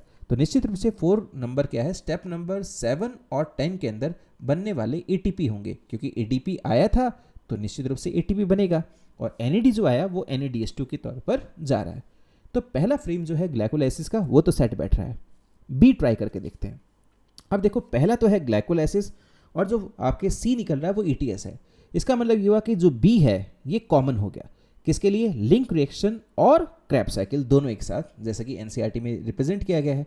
तो अभी जो पाथवे बी लिखा गया है इसका मतलब ये दोनों ही हो सकता है कंबाइंड फॉर्म में, इसमें लिंक रिएक्शन भी आ गया और साथ में आपके क्या हो गया, क्रैब साइकिल भी इसके अंदर आ गया है, और यू में से TCA साइकिल, ठीक है। तो ये आ गया आपके पाथवे बी के अंदर। तो 5 नंबर क्या है जो हम सप्लाई कर रहे हैं लिंक रिएक्शन या फिर क्रैब साइकिल को, तो हमने कहा बहुत सारी चीज़ें हैं जो हम यहाँ पर सप्लाई कर रहे हैं। जैसे कि अगर हम क्रैब साइकिल की बात करें तो एक तो हमें उसे FAD+ देना होता है एक स्टेप पर, राइट। इसके अलावा हमें 3 स्टेप्स पर NAD+ देना होता है, और एक NAD हम लिंक रिएक्शन को भी देंगे, ये भी सही है। और इसके अलावा आपने देखा था कि क्रैब साइकिल के अंदर हम एक पोजीशन पर GDP और साथ में उसको फॉस्फेट भी देते हैं ताकि वो आपके GTP में बदल पाए। ओके, ये सारी चीज़ें हम देते हैं किसको, क्रैब साइकिल को, और साथ में एक NAD हमने लिंक रिएक्शन को भी दिया है, ठीक है। तो क्या बनेगा, तो हमने कहा कि कुछ ऐसा बन रहा है जो आपके पाथवे सी में जा रहा है, यानी ETS में। तो बात साफ है, 6 हो सकता है कि ये आपके FADS2 हो, और 7 जो है वो NADS2 हो, या फिर वैसे वर्सा, उल्टा भी हो सकता है। 6 हो सकता है आपके NADS2, 7 हो सकता है FADS2, इसमें कोई डील नहीं है, ओके। और 8 कुछ निकल रहा है, तो आपको मालूम है क्रैब साइकिल के अंदर और लिंक रिएक्शन के अंदर CO2 जरूर निकलती है। तो निश्चित रूप से ये जो आपके 8 नंबर निकल रहा है ये हो सकता है CO2 हो जो रिलीज हो रही हो, या फिर ये GTP भी तो हो सकता है, जो क्रैब साइकिल में GDP से हमने GTP बनाया, क्योंकि इसमें से और कुछ निकल ही नहीं रहा। तो ठीक है, ये भी जस्टिफाई होता है, क्रैब साइकिल वाला भी। अब आते हैं लास्ट में पाथवे सी की तरफ, कि पाथवे सी में क्या है। तो यार ETS में जो फाइनल इलेक्ट्रॉन एक्सेप्टर होता है वो होता है ऑक्सीजन। तो मे बी ये जो आपके 9 नंबर लिखा हुआ है ये ऑक्सीजन हो सकता है, या फिर 10 नंबर ऑक्सीजन हो सकता है, ये हो सकता है कोई भी इसमें से। और जो 10 नंबर है, तो अगर हम 9 नंबर को आपके ऑक्सीजन मान रहे हैं तो फिर 10 नंबर जो है वो बाकी चीज़ें होंगी, जैसे कि ADP प्लस फॉस्फेट, ये होगा जिससे आपके ETS ATP बना रहा होगा, ये आपके देखने को मिल सकता है। तो ये आपके स्टेप नंबर 10 भी हो सकता है, या फिर ये वैसे वर्सा फ्लिप भी कर सकते हैं इसको। और फाइनली आपके ETS क्या बनाएगा, तो ठीक है, ETS जो आपके बनाएगा एक तो बनाता है H2O, हाँ तो ये H2O बनाता है, और साथ में आपके बनाता है ATP। इसको हम रिवर्स भी कर सकते हैं 11 और 12 को, ठीक है। तो चलिए देखते हैं कि क्या इससे हमारा पर्पज़ आपके सॉल्व होता है। तो एक बार ट्राई करके देखते हैं इस चीज़ को, और देखते हैं कि हमारा इसका पर्पज़ आपके इसमें से सॉल्व होता है कि नहीं। तो इसको मैं वापस अपने पोजीशन पर ले आता हूँ, जो कि आपके सही बैठ जाता है यहाँ पर, और ट्राई करके देखते हैं। ओके, तो हमारे पास में ये पूरी की पूरी टेबल आपकी फिलअप है, मैंने इसको मैग्नीफाई करके आपको दिखा दिया है। और यहाँ पर क्वेश्चन पूछा है कि एरोस नंबर 4, 8 एंड 12। ओके, तो 4 कहाँ पर है, 4 है हमारे पास में ये रहा, 8 में हमारे पास में है ये रहा 8 नंबर, ओके 8 नंबर है हमारे पास में, और 12 हमारे पास में ये है, ठीक है। तो ये भी पूछ रहा है कि साहब इसमें कॉमन क्या है या फिर क्या है ये। तो हमने कहा देखो H2O तो हो नहीं सकता, अगर H2O हम 12 मांग के चलें तो 4 और 8 तो बिल्कुल नहीं हो सकते हैं, FAD ये भी नहीं हो सकता है, NAD फिलहाल ये बिल्कुल भी नहीं हो सकता है, ATP। ओके, तो स्टेप नंबर 8 के अंदर हमने GTP लिखा है, पर हम ये भी जानते हैं कि आपके या तो हम लोग क्या करेंगे यहाँ पर कपल्ड रिएक्शन करके GTP को ATP में बदल लेंगे, जैसे कि आपके NCERT में बिल्कुल शानदार मेंशन भी किया गया है कि GTP को हम ATP में बदल सकते हैं, क्योंकि दोनों ही आपके सेम एनर्जी इक्विवेलेंट्स है। ओके, एक तो ये काम कर सकते हैं, या फिर आप यूँ कह सकते हैं कि कुछ ऑर्गेनिजम्स के अंदर क्रैब साइकिल में ATP भी बनता है इन प्लेस ऑफ GTP। तो दोनों ही तरह से जस्टिफाई होता है कि जो आपके इन दोनों आपके तीनों के अंदर कॉमन पूछा है ना, स्टेप नंबर 4, 8 और इसके अलावा 12 के अंदर, इसका सही आंसर, परफेक्ट आंसर क्या हो जाएगा, ATP। तो इस क्वेश्चन को हमने पूरा सॉल्व किया है, ये था क्वेश्चन नंबर 32। ओके, चलिए आगे चलते हैं। नेक्स्ट क्वेश्चन, ये सिर्फ आपके याद करने वाला है, इसमें ऐसा कुछ भी नहीं है। नोबेल प्राइज विनर, ओके ठीक है, तो ये काफ़ी पुराना पूछा गया 1994 के अंदर। अब ऐसे क्वेश्चंस नहीं आते साइंटिस्ट के जो आपके NCERT में ना हो, इस तरह के क्वेश्चंस नहीं आते हैं। फिलहाल पूछा गया है 1992 के अंदर। देखो 1992 में आपके नोबेल प्राइज़ मिला, और लगी हाथ आपके 1994 के अंदर इस क्वेश्चन को लॉन्च कर दिया गया। ताज़ा खबर थी, तो ठीक है, ताज़ा खबर आई थी नोबेल प्राइज़ की 1992 के अंदर मिला है, और ये आपके फिशर के बारे में बताया गया है और साथ में क्रैब्स के। तो निश्चित रूप से ये आपके क्रैब साइकिल के बारे में बताया गया, क्रैब साइकिल की बात हो रही है। और क्रैब साइकिल क्या होती है, यहाँ पर हम लोग क्या करेंगे, आपके एनर्जी को जनरेट करेंगे, फॉस्फोराइलेशंस वगैरह करेंगे। तो ऐसा ऑप्शन फिलहाल देखो, इसमें सेकंड ऑप्शन जीन के बारे में आता है, ह्यूमन जीनोम प्रोजेक्ट के बारे में आता है, डीएनए के बारे में आता है, और हमें साफ साफ दिख रहा है कि इस क्वेश्चन में ऐसा कुछ भी नहीं है। ये आपके फर्स्ट ऑप्शन होगा। अगर हमें करंट न्यूज़ भी नहीं मालूम हो तो भी ये क्वेश्चन इजीली जस्टिफाई कर सकते हैं, क्लियर कर सकते हैं। ठीक है, चलिए आगे बढ़ते हैं। अगला क्वेश्चन आता है आपके क्वेश्चन नंबर 34। क्वेश्चन नंबर 34 के अंदर कहा गया कि when one glucose molecule, okay, यहाँ पर एक ग्लूकोज मॉलिक्यूल की बात हो रही है जिसको हम कंप्लीटली ऑक्सीडाइज करते हैं तो क्या होगा। याद रखिएगा, कुछ क्वेश्चन जो पुरानी डेटा के हिसाब से हैं, जब हम बहुत साल पुराने के पहले के देते हैं तो उसके अंदर डेटा जो होता है थोड़ा सा मैनिपुलेटेड हो सकता है, थोड़ा चेंज्ड भी हो सकता है। जैसे कि आप फिलहाल यहाँ पर एनसीईआरटी को क्रॉस चेक कर लीजिएगा कि आपके पास में कहीं पुराना वर्जन तो नहीं। I am talking about page number 234। तो आप पेज नंबर 234 के अंदर नीचे से बॉटम की एक दो लाइन आप चेक कीजिएगा और आप क्रॉस चेक कर लीजिएगा कि आपके पास में कहीं 36 ATP वाला वर्जन तो नहीं है। अगर आपके पास में 36 है तो याद रखिएगा वहाँ पर 38 हो चुका है। और वैसे भी आपके 40 ATP इन टोटलिटी बनते हैं, जिनमें से 2 आपके क्या है, यूज़ अप होते हैं। तो नेट जो आपकी प्रोडक्शन होता है वो 38 ATP का ही होता है। ठीक है, तो देखिए, जब आप वन ग्लूकोज मॉलिक्यूल को कंप्लीटली ऑक्सीडाइज कर रहे हो, जिसकी ये बात कर रहा है, तो जो ग्रॉस प्रोडक्शन होता है ये होता है 40 ATP का। और इसमें स्टेप नंबर ग्लाइकोलाइसिस के फर्स्ट और थर्ड के अंदर एक एक ATP काम आता है। तो अगर इसमें से हम 2 ATP को हम माइनस कर देते हैं तो that will lead to a sum total of 38 ATP। तो भैया इसमें कुल मिला के 38 ATP बनने वाले हैं। ओके, तो अब देखते हैं कि ऐसा कोई आपके ऑप्शन है क्या। तो इसने पूछा कि इट चेंजेस, ये किसको चेंज करता है। तो हमने कहा 38 ATP बनाएगा, और ऐसा ऑप्शन अपने को सिर्फ सेकंड देखने मिल रहा है। याद देखिएगा, इसमें फर्स्ट ऑप्शन नहीं है। कुछ के पास में आपके पास में ऐसी एनसीईआरटी मिलेगी जिसमें 36 है, आप नए वर्जन को जरूर टैली कर लें। ठीक है, पेज नंबर 234 आपके लिए रेफरेंस रहा। क्वेश्चन नंबर 35 की तरफ मूव करते हैं। बिल्कुल सिंपल सा क्वेश्चन, ट्राई करके देखते हैं। ये क्वेश्चन 2 बार आया हुआ है। ये है क्वेश्चन नीट सेकंड 2016 का, बहुत ही प्यारा क्वेश्चन है, ध्यान से सुनिएगा। क्वेश्चन कह रहा है विच of the following biomolecules is common. इसका एक फंडा भी है कॉमन वाले का, उस ट्रिक को आप ट्राई कीजिएगा, बहुत शानदार वाली है। और फिर कहता है कि रेस्पिरेशन, जहां पर हम फैट्स, कार्बोहाइड्रेट्स और प्रोटीन्स तीनों का ब्रेक डाउन करें तो क्या चीज़ आपके कॉमन है। ओके, जब भी आपके कॉमन का आपके क्वेश्चन बनता है तो आप यहाँ पर एनसीईआरटी पर पेज नंबर 236 को जरूर रेफर कर लें, जहाँ पर आपको एक येलोइश डायग्राम देखने मिलेगा। I am talking about figure 14.6। इसको टैली कीजिए। तो 14.6 को आप जब टैली करोगे तो वहाँ पर आपको कुछ नजर आएगा। तो पहले मैं इसका वर्जन बताता हूँ, फिर शॉर्ट ट्रिक, एक ही लाइन की, इजीली हो जाएगा। अगर आप फैट्स, कार्बोहाइड्रेट्स और प्रोटीन तीनों के बीच में कुछ कॉमन ढूंढ रहे हैं तो इसका सही आंसर होगा एसिटिल कोएंजाइम ए। ओके, अगर आप कॉमन ढूंढ रहे हो फैट्स और कार्बोहाइड्रेट्स में तो भी उसका आंसर होगा एसिटिल कोएंजाइम ए। पर अगर आप फैट्स और प्रोटीन्स के बीच में कॉमन ढूंढोगे, स्टिल देन इसका सही आंसर आएगा acetyl coenzyme A.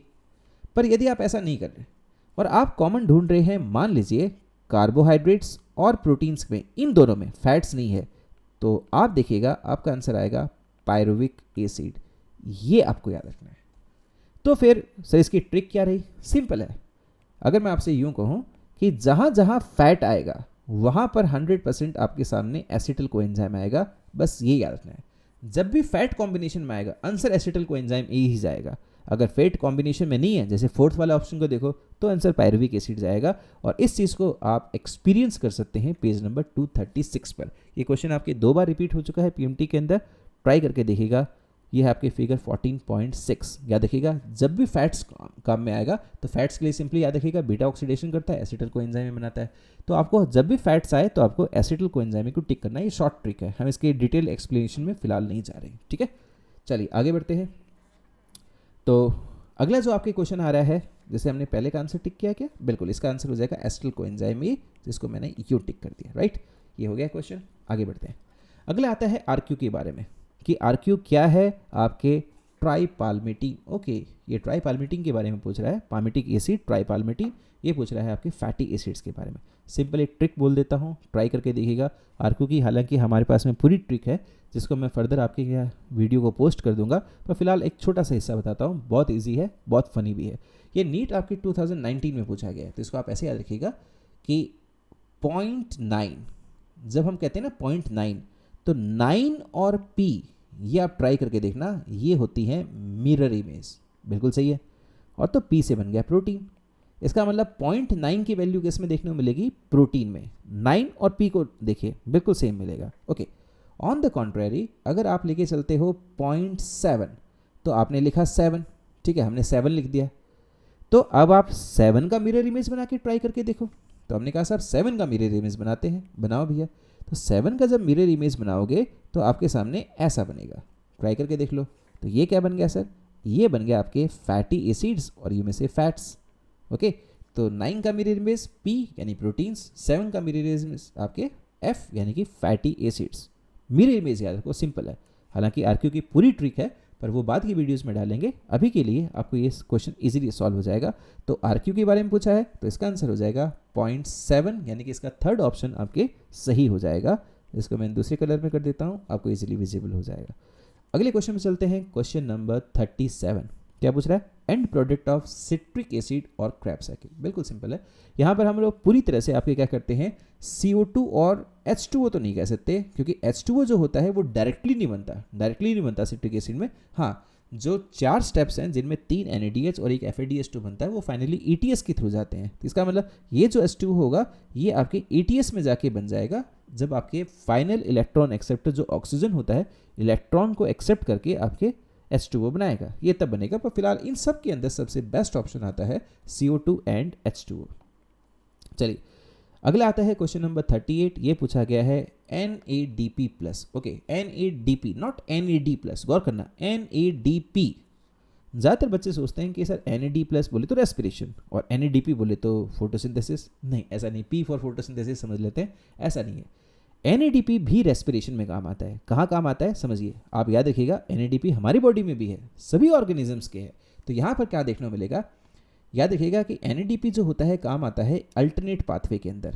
Alternate pathway जिसका नाम हमने आज पहले भी लिया है, इसे हम लोग कहते हैं पेंटोस फॉस्फेट पाथवे, या फिर इसे हम कहते हैं हेक्सोस मोनोफॉस्फेट शंट। और भी बहुत सारे नाम होते हैं, फॉस्फोग्लूकोनेट पाथवे है ना, हॉरिकर पाथवे, बहुत सारे नाम और भी हैं। वार्बर डिकन्स पाथवे के नाम से भी जानते हैं, बहुत सारे नाम है। तो इसका सही आंसर हो जाएगा HMP, हेक्सोस मोनोफॉस्फेट शंट। और सर ये EMP जो लास्ट ऑप्शन में देखा है, ये तो ग्लाइकोलाइसिस भी नहीं बेटा, ये आपके पूछे गए हैं 3 साइंटिस्ट के नाम, एम्बेडन, मेयरहॉफ एंड पैरानस। ओके, तो इसका सही आंसर हो जाएगा HMP। और आगे बढ़ते हैं, क्वेश्चन नंबर 39। बिल्कुल सिंपल पर कंफ्यूजिंग हो जाता है कई बार, क्योंकि जब आपके दिमाग में एक साथ दो चीज़ आती हैं, RQ और PQ, तो इन दोनों के अंदर रेशियो ऊपर नीचे होती हैं और आप फंस जाते हो। तो इसके लिए सिंपल आप निमोनिक को याद रखिएगा। ये इसका दूसरा पार्ट है RQ का, कि ऊपर वाले एरो ऊपर, नीचे वाले एरो नीचे। कितना सिंपल है यार, ऊपर के एरो तो ऊपर रख लो, नीचे के एरो नीचे रख लो। तो इसमें सर कोई ज़्यादा सोचना भी नहीं है। तो ऊपर के एरो ऊपर, नीचे के एरो नीचे। तो सर ये कैसे होगा?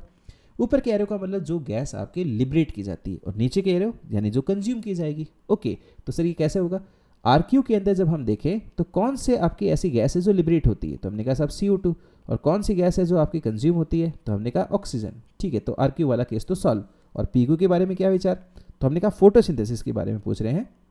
तो फोटोसिंथेटिक क्वेश्चन के अंदर भी हम ऊपर के एरो ऊपर, नीचे के एरो नीचे, यानी सेम फंडा वहाँ पर भी लगाएंगे। तो हमने कहा साहब कौन सी गैस लिबरेट करते हैं, तो प्लांट तो ऑक्सीजन को लिबरेट करते हैं। और किस चीज़ को आपके रिड्यूस करते हैं, CO2 को, रुबिस्को, पैपकेस, वो सब एंजाइम काम आती है। तो हमने कहा साहब इसका आंसर हो जाएगा, RQ के बारे में पूछा रेस्पिरेटरी, तो CO2/O2, जिसका सही आंसर हो जाएगा that will be option number 3। याद रखिएगा, ऊपर के एरो ऊपर, नीचे के एरो नीचे, सिंपल, कंफ्यूजन होगी नहीं कभी। चलिए आगे आते हैं। अगला क्वेश्चन जो पूछा है वो पूछा है एपरेटस के बारे में पूछा है। ओके, एपरेटस के क्वेश्चन हमने और भी आपके क्वेश्चंस के अंदर किए थे। और पूछ रहा कि apparatus to measure the rate of respiration and RQ। Okay ठीक है, तो इसका जो आंसर होता है दैट इज रेस्पायरोमीटर। ये हमें सीधा सीधा देखने को मिल रहा है। कई तरह के रेस्पायरोमीटर हो सकते हैं, खासतौर पर जो सबसे फेमस है दैट इज गैनोंग्स रेस्पायरोमीटर। गैनोंग्स रेस्पायरोमीटर ये सबसे फेमस है, इसको काम मिलेंगे। और sir what about other options? बेटा ऑक्सेनोमीटर जो होता है ये काम आता है ग्रोथ को मेजर करने में। ठीक है साहब।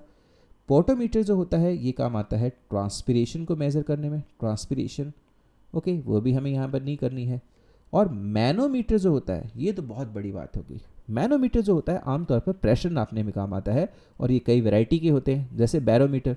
बैरोमीटर आपके एटमॉस्फेरिक प्रेशर को नापने का काम आता है। तो सर आपने तो दो वर्ड्स बता दिए, मैनोमीटर और बैरोमीटर, इनमें से बड़ा कौन? देखो ऐसा है, यहाँ पर हमने लिखा मैनोमीटर, तो मैनोमीटर जो होता है वो प्रेशर को नापने में काम आता है, और अगर आपको किसी भी तरह का प्रेशर नापना हो तब तो मैनोमीटर से नापिए, और इसमें खास अगर आपको एटमॉस्फेरिक प्रेशर को ही नापना हो तो आप बैरोमीटर को यूज़ कीजिए, या फिर इन्हें नट सेल हम यूँ कह सकते हैं कि सभी बैरोमीटर मैनोमीटर हैं, पर मैनोमीटर तो और भी तरीके का होता है। तो सभी मैनोमीटर बैरोमीटर नहीं है, पर सभी बैरोमीटर मैनोमीटर हैं, आप यूँ भी कह सकते हैं। खैर उस बात को छोड़ते हैं, हमारे सिलेबस में मैनोमीटर काम आता है रूट प्रेशर को नापने में, रूट प्रेशर को नापने में, जिसको काम में प्रिस्टली ने भी लिया था। ठीक है, जोसेफ प्रिस्टली ने भी आपके रूट प्रेशर को नापने के लिए मैनोमीटर्स को बाद में काम में लिया था। ओके, आगे बढ़ते हैं। तो फिलहाल इसका सही आंसर हो जाएगा रेस्पिरोमीटर, इसमें कोई बड़ी डील नहीं है। आगे आते हैं क्वेश्चन नंबर 41। ये तो वही क्वेश्चन आ गया भी आरक्यू वाला, ऊपर वाले एरो ऊपर, नीचे वाले एरो नीचे। तो ऊपर वाले एरो क्या थे? तो हमने कहा साहब CO2, और नीचे वाले एरो क्या थे? वो था ऑक्सीजन, रेस्पिरेशन के टर्म्स में। तो CO2 क्या होती है? तो हमने कहा साहब CO2 तो प्रोड्यूस होती है, और ऑक्सीजन क्या होती है? कंज्यूम। ऐसा कोई ऑप्शन है? तो हमने कहा CO2 प्रोड्यूस होती है, ऑक्सीजन कंज्यूम होती है, ऐसा अपने को सेकंड ऑप्शन मिल रहा है। लॉक करो उसको यार, आगे बढ़ो। अगला क्वेश्चन जो आता है that is oxidative phosphorylation is production of. तो ऑक्सीडेटिव फॉस्फोरिलेशन हम लोग कहते हैं किसको? ETS को। ऑक्सीडेटिव फॉस्फोरिलेशन ETS को कहेंगे। ओके, किसको प्रोड्यूस करता है? चलो ट्राई करते हैं। ATP in photosynthesis? नहीं यार, फोटोसिंथेसिस में होता है फोटोफॉस्फोराइलेशन। NADPH in photosynthesis? नहीं, आउट ऑफ ट्रैक हो गया है। तो अगले जो है वो रेस्पिरेशन के बारे में। ओके ठीक है, इसमें कहता है ATP, हाँ ATP का जनरेशन करता है ना, बिल्कुल, बहुत सारे ATP बनाता है। NADH नहीं यार, NADH को ऑक्सीडाइज करता है, इसको बनाता थोड़ी है ये। NADH को ऑक्सीडाइज करता है, उसके इलेक्ट्रॉन्स को रन करता है ETS के अंदर। ये क्वेश्चन बहुत ईजी है, आगे बढ़ते हैं। अगला पूछ रहा है कि end product of aerobic respiration ही। चलो भैया पूरा एरोबिक रेस्पिरेशन कर लेते हैं, क्या क्या बनेगा। तो हमने कहा भैया अगर ऐसा करेंगे कि ग्लूकोज का हम कंप्लीट ऑक्सीडेशन कर दें तो फिर CO2 बन जाएगा, वाटर बन जाएगा, और ढेर सारी एनर्जी निकलेगी। और अगर इसको क्वाइट टर्म्स में कहूँ तो मैं कहूँगा 686 किलो कैलोरीज ऑफ एनर्जी। ऐसा कोई ऑप्शन है क्या? अपने को थर्ड ऑप्शन देखने को मिल रहा है, CO2, वाटर और इसके अलावा एनर्जी। लॉक कीजिए इसको, आगे बढ़िए। अगला आपको देखने को मिल रहा है EMP, साफ साफ मालूम चल रहा है ग्लाइकोलाइसिस के बारे में कुछ कह रहा है। ओके, तो ग्लाइकोलाइसिस में कह रहा है कि glycolysis can produce a total of, total कितना बना सकता है? गौर से सुनिएगा कि यहाँ पर आपको क्या पूछा गया है, ग्रॉस पूछा गया है, नेट पूछा गया है, क्या पूछ क्या रहा है? तो हमने कहा कि यहाँ पर तो ऐसा कुछ भी नहीं लिखा है। ओके, तो ये क्वेश्चन जो है ये सिंपली आपके पूछा गया है किसके बारे में? ग्लाइकोलाइसिस के बारे में। अब आगे उसने कुछ कहा नहीं है, तो मैं इसके बारे में यूँ कह सकता हूँ कि ग्लाइकोलाइसिस 10 तो बनाता है ग्रॉस, और उसके बाद में 2 आपकी ATP काम में आ जाते हैं। तो इन टोटलिटी जो नेट बनता है वो बनता है 8 ATP, पर ये उस टर्म्स में बनता है जब एरोबिक कंडीशंस हो। Answer what do mean by that? इसका मतलब ये हुआ कि अगर आपके पास में ऑक्सीजन हुई तो इसका मतलब साफ है कि आपके पास में ETS की फैसिलिटी भी अवेलेबल है, और अगर आपके पास में ETS की फैसिलिटी अवेलेबल है तो आप स्टेप नंबर 6 में बनने वाले NADH को ऑक्सीडाइज करके उसकी ATP जनरेट कर सकते हो, तब तो 10 आएगा। और सर अगर एनारोबिक कंडीशन हुई तो, हाँ ये भी देख लेते हैं। तो अगर एनारोबिक कंडीशन हुई तो साफ है कि ऑक्सीजन तो नहीं है, इसका मतलब ETS भी काम नहीं करेगा। ठीक है, तो अगर ETS काम नहीं कर रहा तो आपके पास में स्टेप नंबर 7 और 10 पर 4 ATP जो बनेंगे यही आपके ग्रॉस होंगे, जिनमें से हम स्टेप नंबर 1 और 3 पर बनने वाले 2 ATP को माइनस कर देंगे, तो that will lead to total net production of only 2 ATP। पर क्या ऐसा कोई ऑप्शन है यहाँ पर? नहीं। तो अभी हमने कहा कि साहब इसका सही आंसर हो जाएगा 8। पर आपको एडिशनल आपको 2 बातें मालूम चलती है कि एरोबिक कंडीशंस में ग्रॉस तो 10 होते हैं, नेट होता है 8। एनारोबिक रेस्पिरेशन में स्टेप नंबर 6 में बनने वाले 2 NADH2 को हम ऑक्सीडाइज करके ATP में कन्वर्ट नहीं कर पाते हैं। इन दैट केस ग्रॉस तो होते हैं 4 और नेट होते हैं आपके 2 ATP। ये बिल्कुल सिंपल है, आगे बढ़ते हैं। अगला क्वेश्चन आता है हाउ मेनी ATPs। चलो भैया ये क्वेश्चन भी ट्राई करके देखते हैं। कह रहा है how many ATP are produced by aerobic oxidation. Okay, aerobic oxidation of 1 molecule of glucose. ATP की बात कर रहा है, वही बात है पेज नंबर 234 आप चेक कीजिए। तो पेज नंबर 234 को अगर आप देखेंगे तो वहाँ पर पुरानी NCERT में 36 मिलेगा, नई NCERT में आपको 38 मिलेगा। 36 भी गलत नहीं कह सकते, उसका भी मैं आपको रीजनेबल कारण बताऊंगा, वो है शटल मैकेनिज्म। आप देखोगे कि दो तरह की शटल मैकेनिज्म होते हैं, मैलेट एस्पार्टेट शटल जिसमें 38 बनते हैं, और एक और होता है बेटा जिसमें कहते हैं ग्लिसरॉल 3 फॉस्फेट शटल, उसमें 36 बनता है। ओके, तो ये क्वेश्चन आपके 2002 के अंदर पूछा गया है, इसका सही आंसर हो जाएगा आपके 38। ओके, नेक्स्ट जो क्वेश्चन आता है वो है नेट गेन ऑफ एटीपी, और ये पूछ रहा है एरोबिक रेस्पिरेशन के अंदर। Okay, net gain of ATP पूछ रहा है। अब देखो इसमें दोनों ऑप्शन दे रखे हैं आपको, 36 भी मिल रहे हैं, 38 भी कर रहे हैं। आप तुरंत टिक करके आइए 38 और 4 नंबर को उठाइए। याद रखिएगा, जब आप लेके चलते हो ग्लिसरॉल 3 फॉस्फेट शटल, अगर आप इस शटल को लेके चलते हो ग्लिसरॉल 3 फॉस्फेट शटल, तब तो बनते हैं 36 एटीपी, पर ये सबसे कॉमन नहीं माना जाता। जो सबसे कॉमन होता है वो हम लेके चलते हैं malate aspartate shuttle, malate aspartate shuttle. और इस शटल को अगर हम लेके चलते हैं इस मैकेनिज्म को, तो फिर यहाँ पर आपके टोटल बनते हैं 38, और हम कॉमनली किसको लेके चलते हैं 38 एटीपी को। ठीक है, और जैसे मैंने कहा पेज नंबर 234 पर 36 की जगह आपको 38 ही मिलेगा। ओके, चलिए भाई, तो आगे वाले क्वेश्चन पर चलते हैं। अगला क्वेश्चन आता है when one molecule of ATP is disintegrate, तो कितनी एनर्जी बनती है? 7.3 बनती है, 7.3 किलो कैलोरीज। ये हमने पहले की क्वेश्चंस में भी देखा था, 1996 में पूछा गया है, और पूछा गया है कि साहब कितनी एटीपी बनेगी, तो 7.3। तो अपन 7 वाले को ज़्यादा मान लेंगे, तो बड़ा क्लोज फिगर दिया है इसने, 8 भी दिया 7 भी दिया, तो अपने को 7 वाले को लेके चलना, 7.3 के हिसाब से 7 को टिक करेंगे, और यही इसका सही आंसर गया था। अगले क्वेश्चन की तरफ चलते हैं, क्वेश्चन नंबर 48 कह रहा है कि during which stage the complete oxidation, okay complete oxidation की बात कर रहा है, of glucose are the greatest number, सबसे ज़्यादा एटीपी कौन सी प्रोसेस में जनरेट होंगे फ्रॉम एटीपी। ओके ठीक है, इसकी बात कर रहा है कंप्लीट ऑक्सीडेशन। यार जब कंप्लीट ऑक्सीडेशन का इसका मतलब साफ साफ इसने कहा कि मैं ईटीएस की फैसिलिटी आपको दे रहा हूँ, ओके यानी ऑक्सीजन अवेलेबल है, तो उस केस में ग्लाइकोलाइसिस क्या? तो देखो जब इसने कह ही दिया कि कंप्लीट ऑक्सीडेशन करना है, तो हमने कहा साहब 10 तो बनेंगी ग्रॉस, -2 कर देंगे, तो कुल मिला के इस प्रोसेस में तो 8 एटीपी बनने हैं, क्योंकि आपने कंप्लीट ऑक्सीडेशन की बात की, आपने ईटीएस का वादा किया है। तो हमने कहा ठीक है साहब, इसमें तो 8 बन रहे हैं। ठीक है, क्रैब साइकिल में तो हमने कहा कंप्लीट ऑक्सीडेशन तो देखो आप कर ही रहे हो, तो हम तो 3 तो बनाएंगे NADH, 1 बना देंगे FADH, और 1 GTP हम लोग सबस्ट्रेट लेवल फॉस्फोराइलेशन के द्वारा बनाएंगे। 3 NADH का मतलब 9 ATP, हर 3 बनाएंगे। 1 FADH का मतलब 2 ATP, 9 और 2 11, और 1 हो गए 12। तो साहब यहाँ तो आपके 12 ATP बनने हैं एक एसिटल कोएंजाइम से। ओके, फिर conversion of pyruvic acid into acetyl coenzyme है, हाँ इसे कहते हैं आपके oxidative decarboxylation pathway. Pyruvic acid से जब हम एसिटल कोएंजाइम में बनाते हैं, लिंक रिएक्शन वाली बात है, एक NADH2 बनता है, और वहाँ पर आपके 3 ATP के इक्विवेलेंट आपकी एनर्जी बन जाएगी। ओके तो इनमें तो सबसे ज़्यादा वो सेकंड नंबर वाला चल रहा है, लास्ट वाला और ट्राई करते हैं ETS। ये तो खुद ही ETS कह रहा है, तो जब हम ETS की बात करें ये तो सबको तोड़ेगा, यानी ग्लाइकोलाइसिस से आने वाले, लिंक रिएक्शन से आने वाले, और क्रैब साइकिल से आने वाले जितने भी NADH और FADH2 हैं सब इसके खाते में चले जाएंगे। तो ग्लाइकोलाइसिस से क्या आता है? तो हमने कहा साहब ग्लाइकोलाइसिस से स्टेप नंबर 6 जो 2 बार रिपीट होता है, वहाँ से 2 NADH आएंगे, तो इसका मतलब 2 और 2 आपके, तो अपन ऐसे लिखेंगे 2 आएंगे ना, तो हर 3 बनाएगा, तो 3 और 3 6 हो गए। तो हमने कहा साहब 6 ATP तो यहाँ बन जाएंगे। लिंक रिएक्शन 2 बार होगा, क्योंकि 2 पायरुविक एसिड आगे जाएंगे, तो भी हमने कहा कि साहब ये 2 NADH बनाएगा, तो इससे भी आपके 6 ATP बन जाएंगे।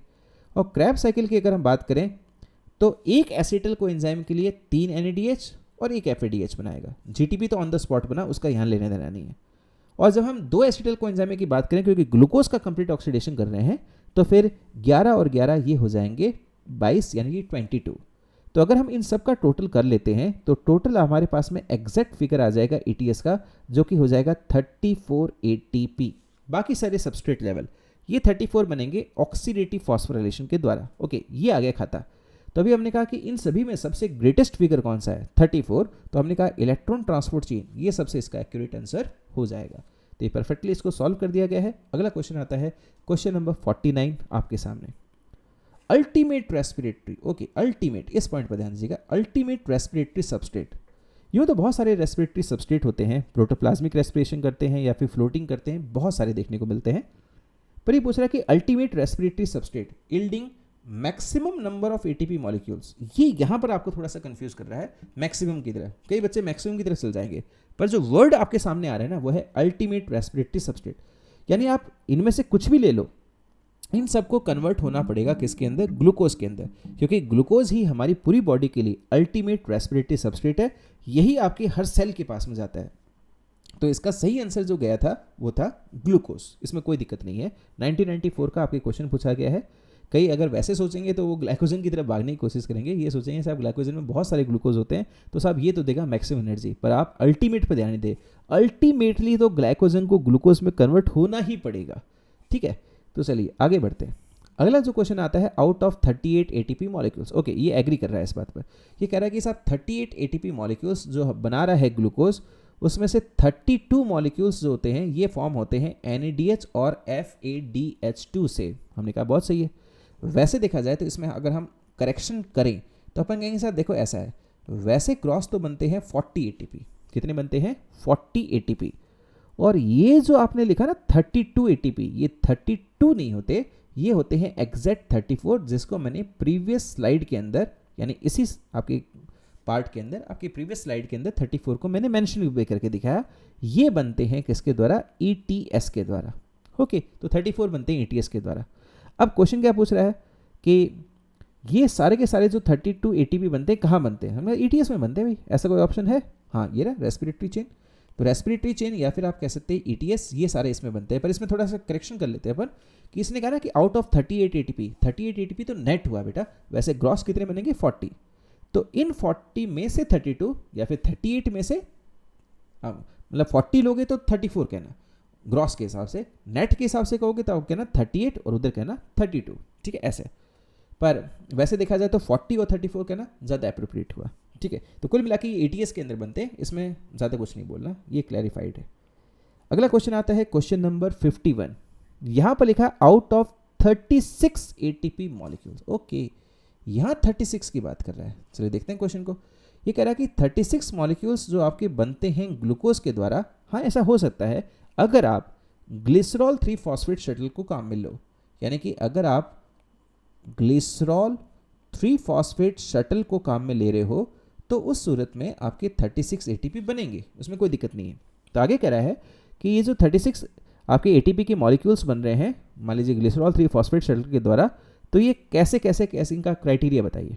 तो हमने कहा बहुत सिंपल है, यहाँ पर आप एक सेल ले सकते हैं और सेल के अंदर आपने दिखा दिया एक माइटोकॉन्ड्रिया, राइट, ये माइटोकॉन्ड्रिया अपना बन के तैयार है। और हमने कहा कि साहब आप देखोगे कि ग्लाइकोलाइसिस जो होता है, जहाँ पर आपके ग्लूकोज जो होता है वो कन्वर्ट होता है पायरुविक एसिड के अंदर, राइट, और ये पायरुविक एसिड जो होगा वो एंट्री कर जाएगा आपके कहाँ पर, माइटोकॉन्ड्रिया की मैट्रिक्स के अंदर, राइट। तो आप देखोगे एक्चुअली होता क्या है कि यहाँ पर ग्लाइकोलाइसिस जो आपको बाहर देखने को मिल रहा है, इस ग्लाइकोलाइसिस में आपके बनते हैं 4 ATP बनते हैं ऑन द स्पॉट, ठीक है, जिनमें से 2 जो होते हैं वो स्टेप नंबर 1 और 3 में कंज्यूम हो जाते हैं, ठीक है भाई। ग्लाइकोलाइसिस के अंदर आपकी NADH भी बन रहा है बेटा, पर वो NADH माइटोकॉन्ड्रिया में जाके ऑक्सीडेटिव आपके फॉस्फोराइलेशन करेगा, यानी ETS में पार्टिसिपेट करेगा। तो उस NADH को भूल जाइए आप स्टेप नंबर 6 को। तो आपने देखा कि ग्लूकोज जो होता है ग्लाइकोलाइसिस के अंदर 4 ATP बनाता है, 2 तो बनाएगा आपके स्टेप नंबर 7 पर, 2 बनाएगा आपके स्टेप नंबर 10 पर। तो हमने कहा 4 बनाए और 2 आपके स्टेप नंबर 1 और 3 पर कंज्यूम कर लिए, जो कि सिंगल स्टेप्स हैं। तो इन टोटलिटी इसने क्या किया, 2 ATP बनाया है कहाँ पर, साइटोप्लाज्म के अंदर ऑन द स्पॉट, और बाकी जो भी है वो बन रहे हैं कहाँ पर, इसके अंदर, ठीक है। तो बाकी कितने बने 38 अगर हम मैलेट एस्पार्टेट शटल लें। पर अगर हम ग्लिसरॉल 3 फॉस्फेट शटल लेते हैं तो उसमें क्या होगा कि जब हम इस मेम्ब्रेन को पार करवाते हैं NADH को, तो उस समय हम लोग क्या करते हैं -2 ATP और कर देंगे। ये आप पढ़ोगे कहाँ पर, ग्लिसरॉल 3 फॉस्फेट शटल में। तो उससे क्या है कि नेट 38 ना बन के कितना बनेगा 36। तो फिलहाल इस क्वेश्चन ने जो वर्जन उठाया है वो कहा कि साहब 36 बनते हैं टोटल, ओके ठीक है। तो 36 में से क्या होगा, तो अभी हमने कहा कि देखो ऐसा, अगर आप 36 लेके चलोगे ना तो 36 में से 2 और माइनस कर देना, तो हमने कहा साहब 34 ही रह जाएंगे। तो हमने कहा कि साहब देखो ऐसा है, 2 are produced outside glycolysis, outside glycolysis कुछ होता ही नहीं है। तभी हमने कहा 2 आर प्रोड्यूस्ड आउटसाइड माइटोकॉन्ड्रिया, ठीक है। 2 तो बनते हैं ग्लाइकोलाइसिस में आउटसाइड माइटोकॉन्ड्रिया, ठीक है, और 34 इनसाइड माइटोकॉन्ड्रिया। अगर आप ग्लिसरॉल 3 फॉस्फेट शटल ले रहे हो, अगर आप ग्लिसरॉल 3 फॉस्फेट शटल नहीं ले रहे तो 36 अंदर बनाना, ठीक है। तो इसमें अगर हम 2 वाला माइनस कर दें तो ये हो जाएगा 36 और ये हो जाएगा 34। तो ये हो जाएगा 34 और 36, क्योंकि दो हमने क्या किया, ग्लिसरॉल 3 फॉस्फेट शटल में इस पॉइंट पर भी माइनस कर दिए। ठीक है, तो इसमें कुल मिला के ये हो जाएगा कि ग्लिसरॉल 3 फॉस्फेट शटल करते समय आपको मेम्ब्रेन पार करते समय 2 खर्चा वहाँ होगा और 2 ग्लाइकोलाइसिस में स्टेप नंबर 1 और 3 में हो जाएगा। तो कुल मिला के आपके पास में 2 ATP तो बनेंगे साइटोसॉल में ग्लाइकोलाइसिस के द्वारा, यानी आउटसाइड माइटोकॉन्ड्रिया, और बाकी जो आपके 34 हैं वो बनेंगे कहाँ पर, माइटोकॉन्ड्रिया के अंदर। ठीक है, तो ये क्वेश्चन जो है आपके ग्लिसरॉल 3 फॉस्फेट शटल को लेके चल रहा है। अगर हम मेरिट एस्पार्टेट शटल लेके चलते तो फिर हम लोग क्या करते, यहाँ तो हम 2 ही बोलते, जबकि मेरिट एस्पार्टेट शटल में यहाँ पर 34 की जगह 36 बोल देते, तो टोटल हो जाते 38। तो आपको मालूम है कि मेरिट एस्पार्टेट शटल में 38 बनेगा 2:36, और अगर हम ग्लिसरॉल आपके फॉस्फेट शटल ले, ग्लिसरॉल 3 फॉस्फेट शटल, तो उसमें क्या होगा कि हमें बनेंगे 2:34, that will lead to total number of 36। तो फिलहाल ये 36 के हिसाब से ले रहा है ग्लिसरॉल 3 फॉस्फेट शटल। ठीक है, आगे बढ़ते हैं। नेक्स्ट क्वेश्चन जो आता है 52, वो पूछ रहा है विच ऑफ दिस मेटाबोलाइट्स। हाँ, ये क्वेश्चन हमने पहले भी किया था। मैंने क्या कहा था, ऐसे क्वेश्चंस के लिए आप सिर्फ फैट्स देखिए। क्या फैट्स है ऑप्शन में? बिल्कुल, ये तो रेडिली अवेलेबल है। फैट्स है, कार्बोहाइड्रेट से प्रोटीन है, तो हमने कहा ये क्वेश्चन तो रिपीट हुआ है, एसिटिल कोएंजाइम को टिक कीजिए। अगर फैट्स नहीं होता, pyruvic acid will be the right answer. तो हमने कहा ये क्वेश्चन तो ईजी था। क्वेश्चन नंबर 53 आपके सामने है। क्वेश्चन नंबर है एरोबिक रेस्पिरेशन के लिए उसको एप्रोप्रिएटली क्या कहा जाए। हमने कहा बिल्कुल सिंपल सा क्वेश्चन है, एनसीईआरटी की लाइन से उठाया गया है। आपको इसके लिए एनसीईआरटी का पेज नंबर 235 ये रेफर करना चाहिए, जहां पर आपको देखने मिलेगा एम्फीबॉलिक पाथवे, जो समझाता है कि रेस्पिरेशन का मतलब सिर्फ ये नहीं होता कि आपने ग्लूकोज को पूरी तरह से CO2 और H2 में तोड़ दिया। आप देखोगे जो इंटरमीडिएट प्रोडक्ट्स होते हैं वो डिफरेंट आपके मेटाबोलाइट्स को बनाने में भी काम आते हैं, और इस हिसाब से इसका सही आंसर जो गया भी था और जो सही है भी, और वो था आपके एम्फीबॉलिक पाथवे। ठीक है, अगला क्वेश्चन जो है क्वेश्चन नंबर 54 वो आपके सामने है, और ये आपके पूछ रहा है किसके बारे में, ग्लाइकोलाइसिस के बारे में, क्रेब्स साइकिल के बारे में, और पूछ रहा है कि link between glycolysis and Krebs cycle. Okay ठीक है, ग्लाइकोलाइसिस और क्रेब्स साइकिल में एसिटिल कोएंजाइम होता है। और फिर पूछ रहा है beta oxidation of fatty acid. हाँ, तो बीटा ऑक्सीडेशन करोगे तो भी आपके एंड प्रोडक्ट क्या बनेगा, आपके एसिटिल कोएंजाइम A बनेगा। ओके, तो इसका सही आंसर हो गया एसिटिल कोएंजाइम A। साफ साफ क्वेश्चन है, बहुत ईजी है और ये ईजिली हो जाएगा। ये था आपके रेस्पिरेशन की complete slide. Thanks for watching, take care बेटा। Join the best premier institute of India for medical and engineering courses. Use promo code BOTANYBABA to avail 15% discount in fees. For more details, contact our corporate office.